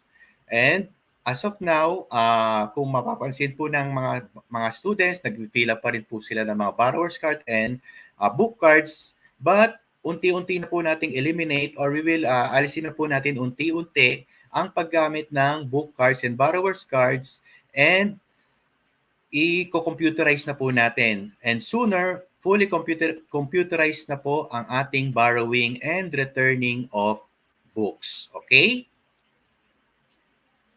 So this is another online services, the Odilo Digital Library. It is originated in Cartagena, Spain. This is a collection of e-books and other e-resources. So this is the collection of electronic resources like e-books, audiobooks, few journals, audio, and videos. And this is also served as the Netflix of electronic resources. When you notice sa ating mga cellphone at sa mga TV, kung meron po tayo Netflix, meron itong carousel ng mga movies. Ito po ay may mga carousel ng mga electronic resources, e-books, audiobooks. So, this is a great help para sa ating mga children. Okay? Aside sa print resources or print books, makakagamit na rin po sila ng online e-books and other electronic e-resources. In order for use, para po magamit, your children can approach Miss Myla V. Yulo or Ma'am Jenaline Dadal for the usage of the online e-resources. Okay? I-approach lang po nila para makagamit si Ma'am Myla at si Ma'am Jenaline para makagamit po ang ating mga anak ng Odilo Digital Library. Okay, this is additional slide for the parents. The library will give priorities for those students that really studies, read, and doing their projects and assignments inside the library. So, ang ating mga priority ngayon, yung mga students na nag-aaral, nag-research, and doing their projects inside the library. So if the library is fully occupied, we will give prioritize for the students na nag-i-studies, nagbabasa talaga, and doing their projects and assignments. Those students that hang ups, just making unnecessary noise, we will send them out.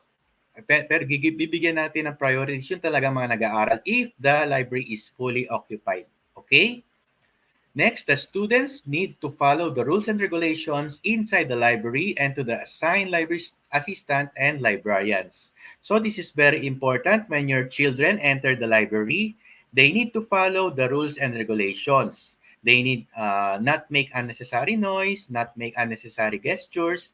They need to respect the library assistant or librarians assigned there, and they need to act accordingly. Okay, they need to uh, return the chairs properly and use the books properly. Yun pong mga ganun. Okay? So they need to act in a professional way po. Yung pong mag-act po ng accordingly inside the library. Okay? And the library is also open for educational activities with coordination from the faculty and to the IBED offices. So this is very important. Aside sa ating mga klase, open din po ang library for educational activities such as quiz bee, reading contest, and many more.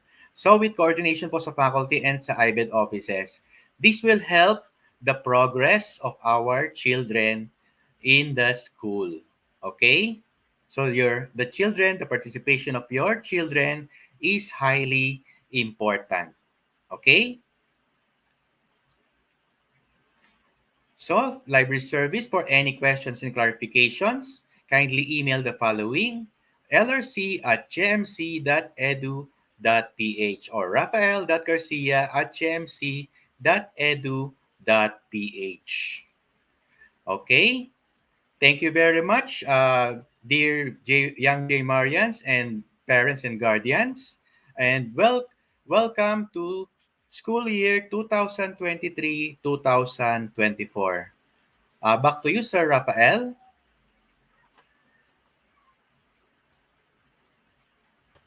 All right. Thank you so much, Sir Rafael, for the discussion.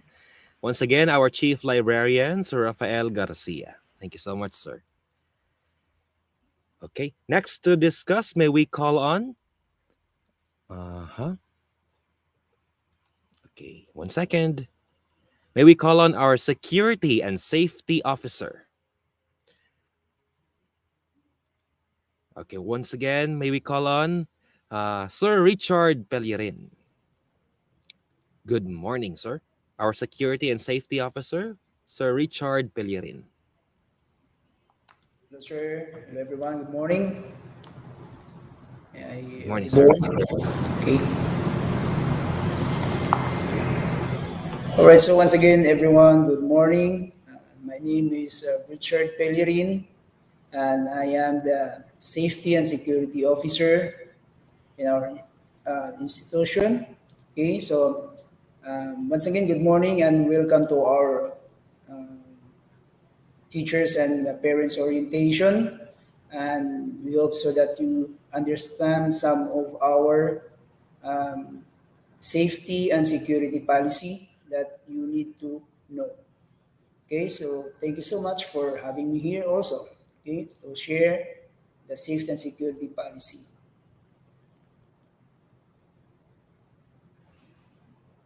Right, so I would like to inform you that as the safety and security, we have also the goal or the objectives.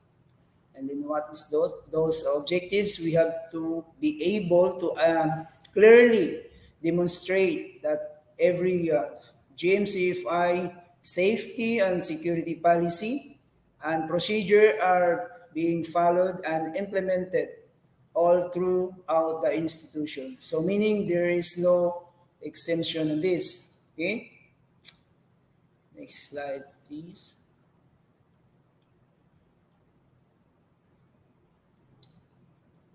All right, so safety and security shall be the responsible authority in the maintaining or maintenance of peace and order in our institution.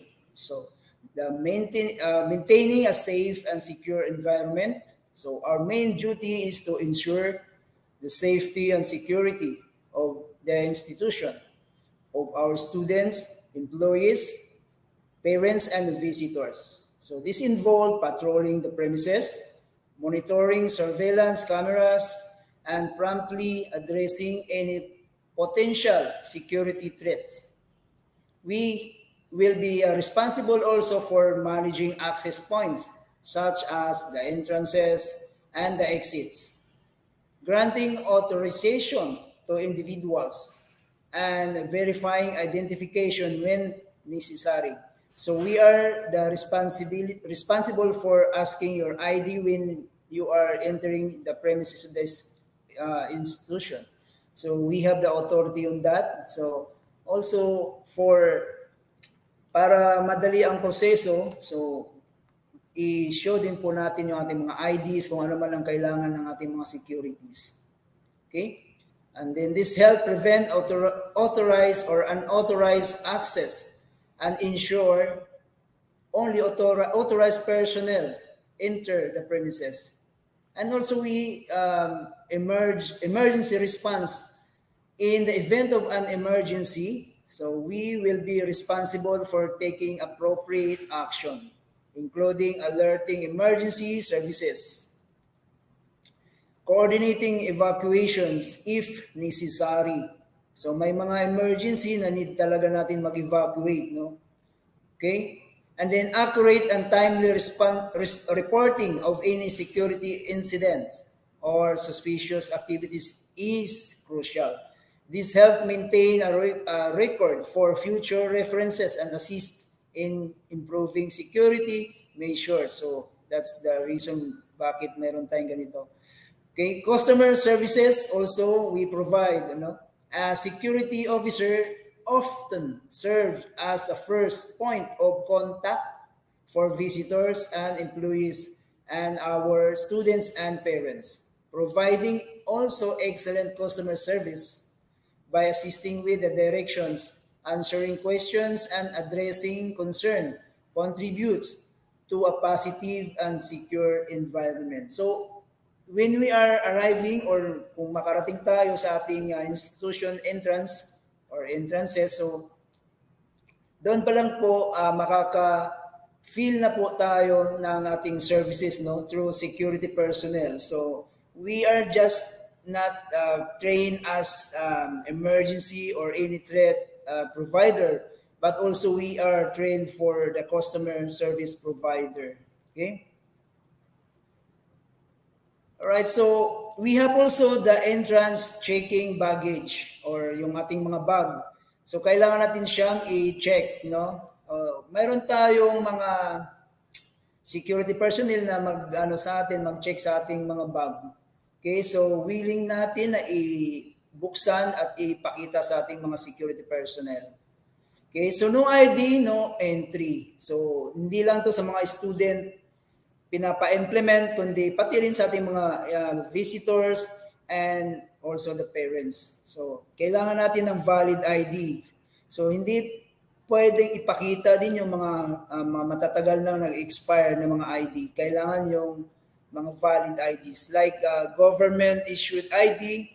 So what are those? So like passport.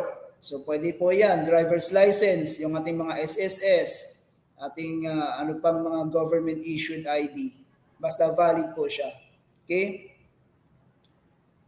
Right, so sa loob ng ating mga building, so mayroon po tayong mga emergency exit. So to make it sure na hindi po mag-alala yung ating mga parents na just in case of any emergency, mapa-earthquake, fire, so meron po tayong mga accessible emergency exits, okay?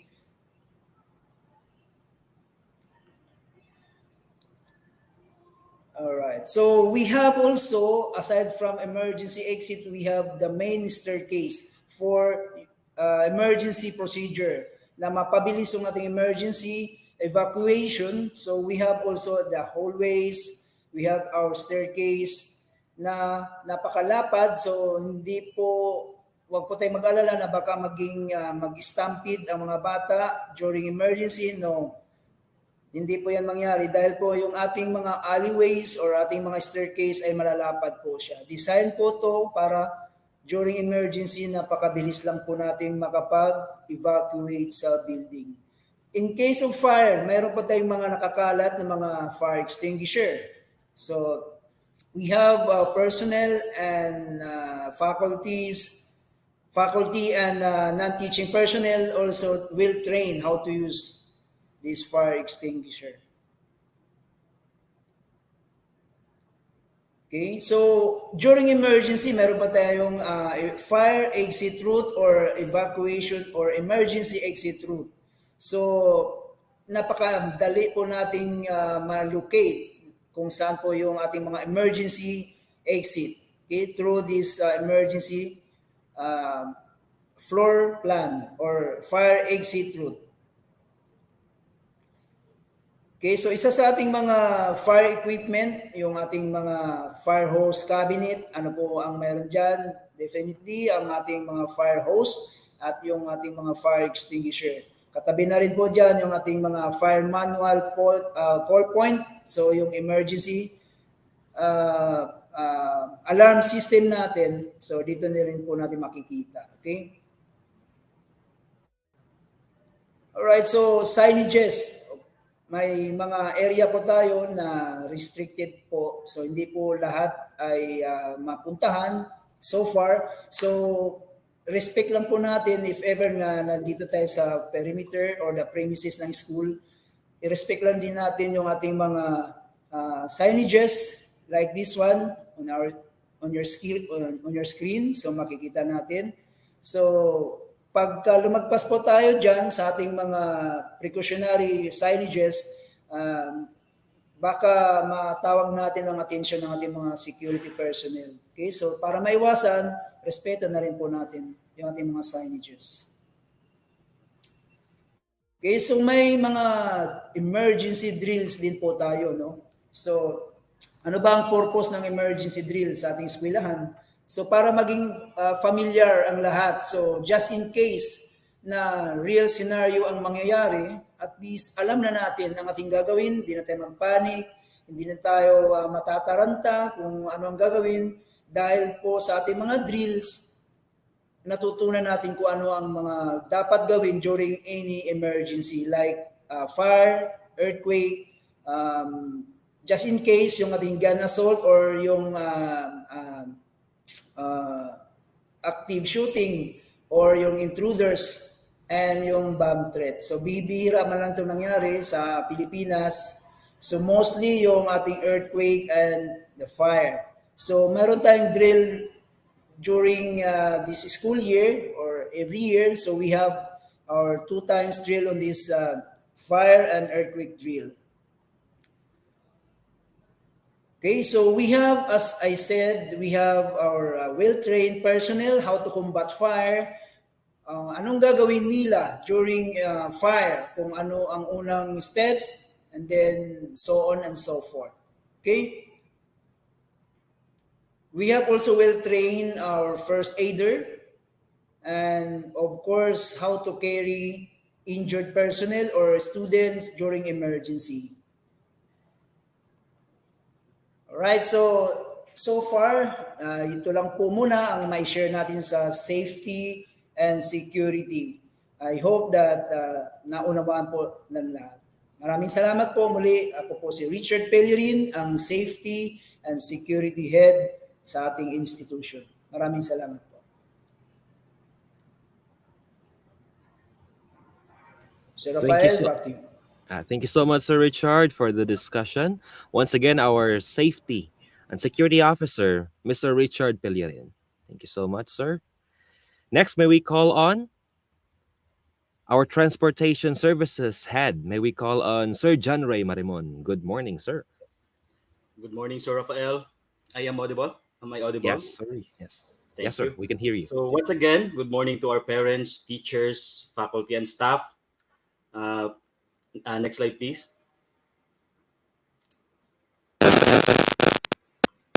So once again, I'm John Ray Marimon from Transportation Services.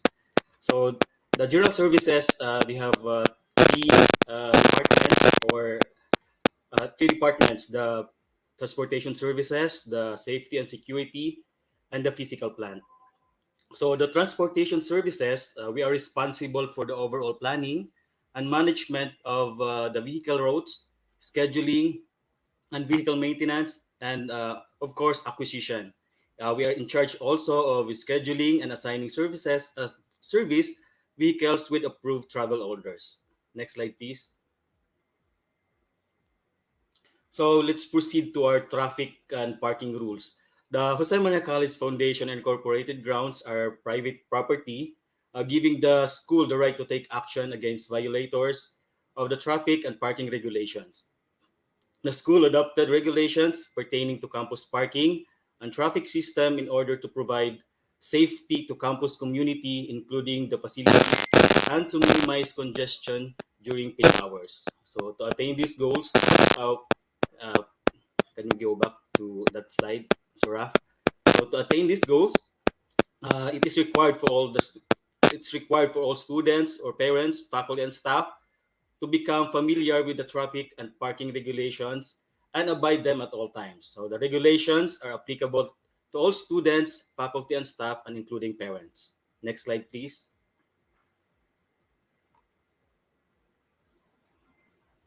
So first, the traffic, all traffic and parking rules and regulation are in effect during school hours. Next slide, please. Then for the speed limit in the school grounds and streets, including parking zones, is strictly 5 km/h. This is for our safety of our students kasi meron tayong mga students na maliliit na bigla na lang tatakbo or crossing the streets. So for their safety also, we should follow the 5 km/h speed limit. And next is the use of cell phones while driving is strictly prohibited.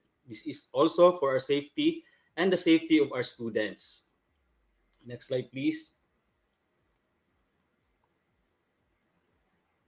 So registered vehicles will be provided with gate pass stickers. So security personnel have the authority to confirm the identity of the people entering the school premises.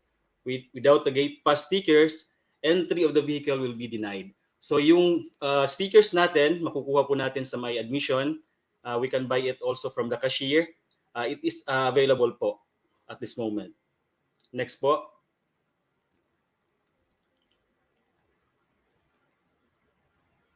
So sa traffic, driver must follow all traffic and street sign inside the campus. Yung alteration, removal, and defacing any of the signages are prohibited.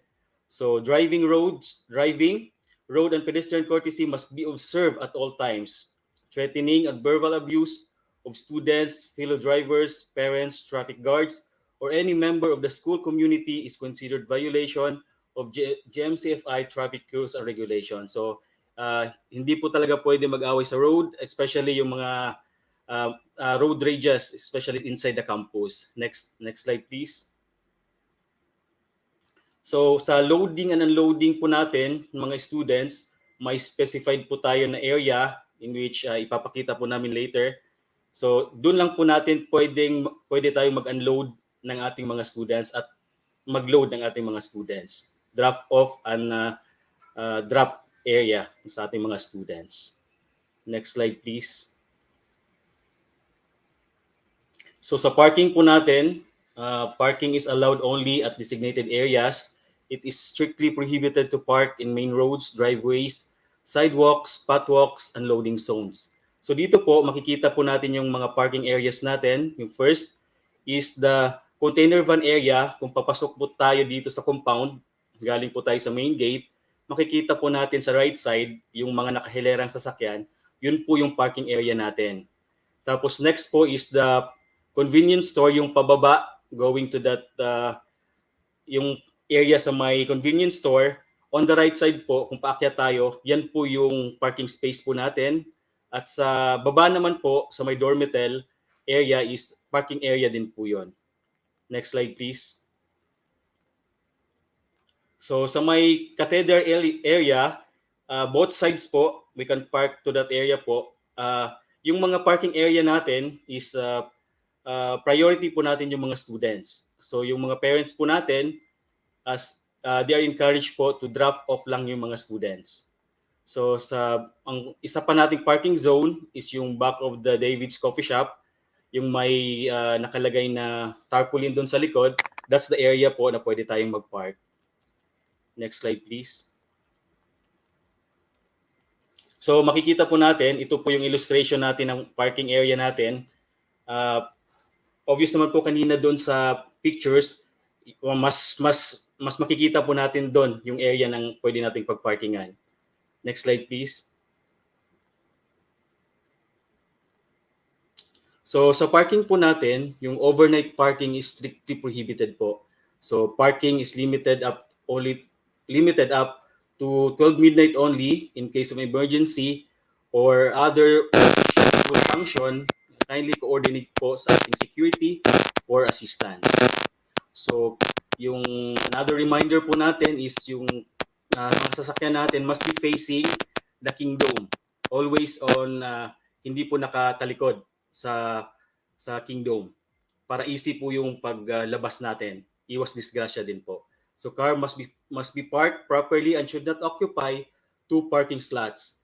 Parking in any manner which obstruct the free flow of vehicles is prohibited. So make sure po natin na ang ating mga sasakyan is always within the space allotted for 1 car. Next. So yung parking in the reserved areas po is not allowed, especially po yung mga parking natin for hundreds of people. And naka-reserve na parking is strictly prohibited. And lastly, leaving your vehicle unlocked while parked is not allowed. The school is not responsible for any loss and damage to the property inside your vehicle parked within the campus. So yun lang po yung sa side ng transportation services. Yun lang po yung mga reminders namin. And once again po, thank you for sharing your valuable time to attend this virtual orientation. Have a nice day, everyone. Thank you so much, Sir John. Thank you so much. Okay, once again, our transportation services head, Mr. John Ray Marimon.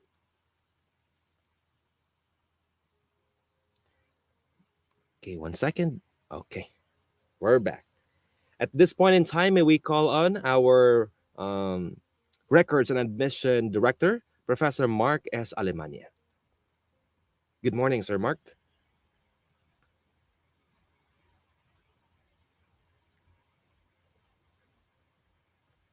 Good morning, sir.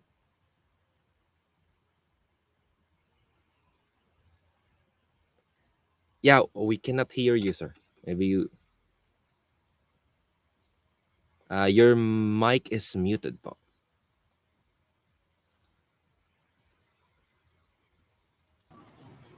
Yes. How about that, sir? Hello. Yes, sir. I can hear you. Hello. Yes, sir. We can hear you. Okay, wait for a while. I'll just share my screen.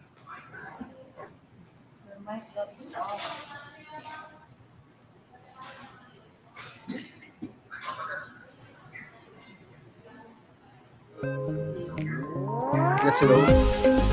You all right? Yes, sir.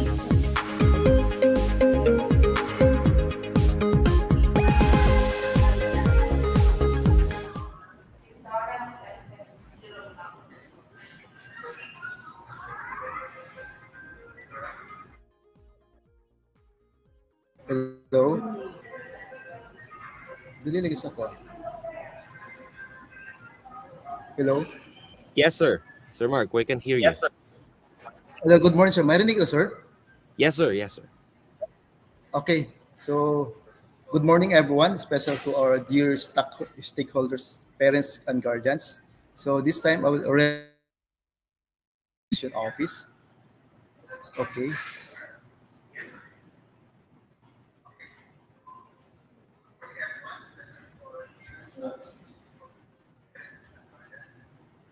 Dinilig siya, no?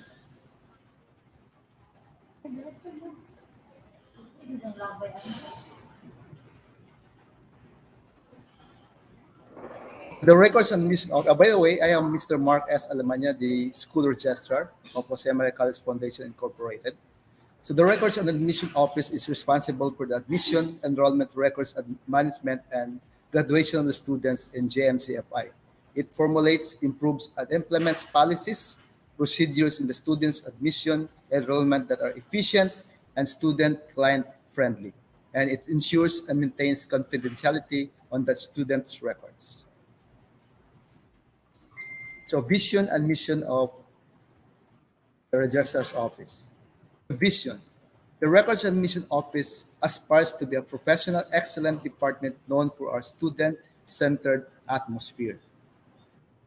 In the mission, the office shall act as a catalyst in enabling effective, efficient, and quality services to our clients through excellence in information and promotion, admission services, records and management, intra and inter-office relations, external relations, and collaboration. The office open at 8 a.m. to 5 p.m. from Monday to Friday, and for Saturdays from 8 a.m. to 12 noon. So the general rules. So transactions in the register are on-site and online, but on-site transactions are highly encouraged because we know a fact that the health protocol is now being lifted. So pwede na tayo, ang ina-encourage namin na online, on-site yung transaction natin para mabilis din yung pag-process niya. So if there's any na you will transact online to the registrar, you must use only the JMCFI Gmail account given to the student by the IT department during the enrollment. Yung may jmc.edu.ps, yung may JMC na ano. So an applicant for enrollment who cannot present all valid requirements shall be considered a temporary enrollee. So meaning, yung during enrollment nyo, may iba na nagbigay lang ng card, BSA, o ano pang mga requirements na hindi complete. So you need to comply that one within a year or within 3 months. Okay? For those who have not yet submitted their complete requirements. So, or then, if hindi pa siya nakapagbigay ng mga complete requirements, he or she must write a promissory note stating a definitive admission date for the lacking credentials. Actually, may binibigay kami na waiver form yung mga lacking requirements sa inyo during enrollment. So anyone who needs to change their personal information must write a letter and email it to the office of the registrar at jmc.edu.ph. The registrar, JMCFI, Philippine-Japan Friendship Highway, Sasa, Davao City. Then, when a student pays the required initial payment during the enrollment period and is already validated by accounting, it is understood that he or she is enrolling for the whole year. Okay? So, kung nakapagbigay kayo ng down payment, so meaning, then you are already validated by the accounting office, then meaning you are officially enrolled. Okay? Then also, please be reminded that during, upon the validation of your student, of your children, may ma-receive kayo na SMS at saka notification, email notification that you are officially enrolled. So check that one kasi baka hindi pa iba sa inyo, iba yung mga bata nyo, hindi pa officially enrolled. So see to it that your children na officially enrolled na sila. Then a student who is not officially enrolled will not be admitted to classes. In case you attend, that will be null and void or not credited. If that is the case, you may approach the registrar for registration and validation. So kung hindi pa na-validate, so kindly approach our office or to the accounting office para sa validation. Then, as of this time, hindi pa functional yung sa IBED department regarding the school information system, but as soon as ma-settle na lahat ng mga enrollment at saka yung mga data niya, that will be functional already. So doon makikita yung grades kasi mayroon nandoon makita yung grades, yung report card nyo, yung balances. So yun siya makikita sa ating portal natin. And what are the requirements for admission? For the preschool, new students and transferees, we have the SF9 or the report card, the PSA birth certificate, original copy, the medical certificate, then 2 pieces, 2x2 ID pictures of student and father, mother, or guardian. Then for the continuing students, SF9, the report card, and the medical certificate. And also the clearance. I forgot, the clearance. Then for grade school, new students and transferees, SF9 report card, is a birth certificate, original copy, the certificate of good moral character, the medical certificate, two pieces, two ID pictures of student and father, mother, or guardian, the ECCD for grade 1, the early child care development, para sa grade 1 yan. Then for continuing students, SF9 report card, the medical certificate, and the student clearances. And for junior high school, for new students or transferees, SF9 report card, this a birth certificate, original copy, the certificate of good moral character, and medical certificate. Then continuing students, SF9 report card, medical certificate, and clearance. Then for senior high school, new students and transferees, SF9 report card, PSA birth certificate, original copy, certificate of good moral character, medical certificate, certificate of completion from junior high school, two pieces, 2x2 ID pictures of students and father, mother, or guardian. Then for the continuing students, SF9 report card and medical certificate and clearance also.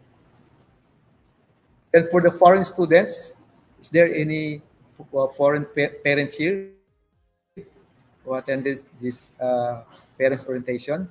So lahat ng mga all foreign students, these are the requirements: transcript of records or the permanent records with red ribbon, then alien certificate of registration, the ACR, that you can get that one in BI. Then special study permit, student visa from Bureau of Immigration, the birth certificate with red ribbon, good moral certificate with red ribbon also, medical certificate with laboratory results, 5 copies of personal history, then 2 pieces, 2x2 ID picture of student and father, mother, or guardian. Then policies and procedures. Policy on admission.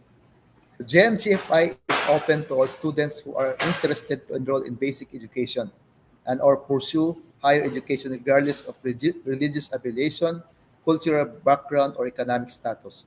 So, in short, it is open to all. Whatever your religions, your cultural background, your affiliations, so it is open to all. So the school adopts the open admission policy and welcome all students who meet the prescribed standards set by the school and the requirements prescribed by the law of regulation, Section 61, MRPS, Section 83, MORPHE, and Section 137, TVET admission. So withdrawal policy. Ito yung ating withdrawal policy. A student must officially inform the school by filling out the withdrawal or drafting form if he or she intends to discontinue his or her studies. So dapat mag-fill out kayo ng withdrawal form. Official withdrawal means that the student has accomplished the withdrawal form and approved by the principal and other school officials concerned. So dapat talaga if in case na mag-withdraw kayo, mag-withdraw yung student nyo or yung child nyo, mag-apply ng withdrawal. Kasi pag hindi kayo mag-apply ng withdrawal, it is officially withdrawn, meaning bayaran nyo ng lahat for the whole year na bayarin nyo. Then the school ID must also be surrendered at the registrar's office for cancellation upon withdrawal from the program. Then document request policy. As a rule, all information pertaining to students' records is kept and issued by the school through the registrar's office. And also in general, confidential records may be released only to the owner of the record, the student himself or herself. So in case yung minor may yung mga bata nyo, so the parent or the guardian.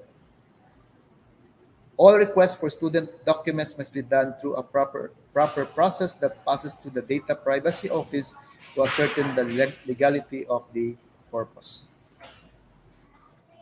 Then graduation policy. Lahat ng mga graduating from grade 6 and grade 12. So these are the requirements. Application form of graduation. Dapat maka-fill out ng application form for graduation. Then all the documents, credentials must be submitted to the office. Dapat lahat nakapagigay ng mga documents as I mentioned earlier. Then procedures in applying, secure application form from the registrar's office through online application. So fill out 2 copies with black ink and attach passport size ID picture, attire uniform with name tag. And then for the IBED, just yung student na yung naka-uniform, school uniform. Okay, so for any questions or queries, please email us at registrar@jmc.edu.ph, or you may visit our office in this area. Thank you so much, and once again, good morning, everyone.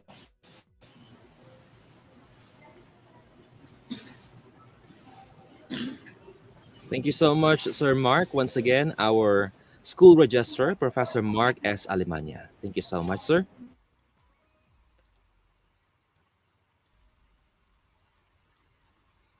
All right. Jay Marians, I would like to announce that after this virtual parent orientation, we will now proceed to the HPTA meeting, to our students' individual classrooms. Okay, so their advisors will be discussing important matters. And I would also like to announce that the questions will be catered in the HPTA meeting, since we are lacking out of time. We're running out of time. Okay, once again, this is your moderator for today's virtual parents orientation. I'm Mr. Rafael Enyola. Thank you so much, Jay Marians, and also to our parents and guardians for attending and for joining us live.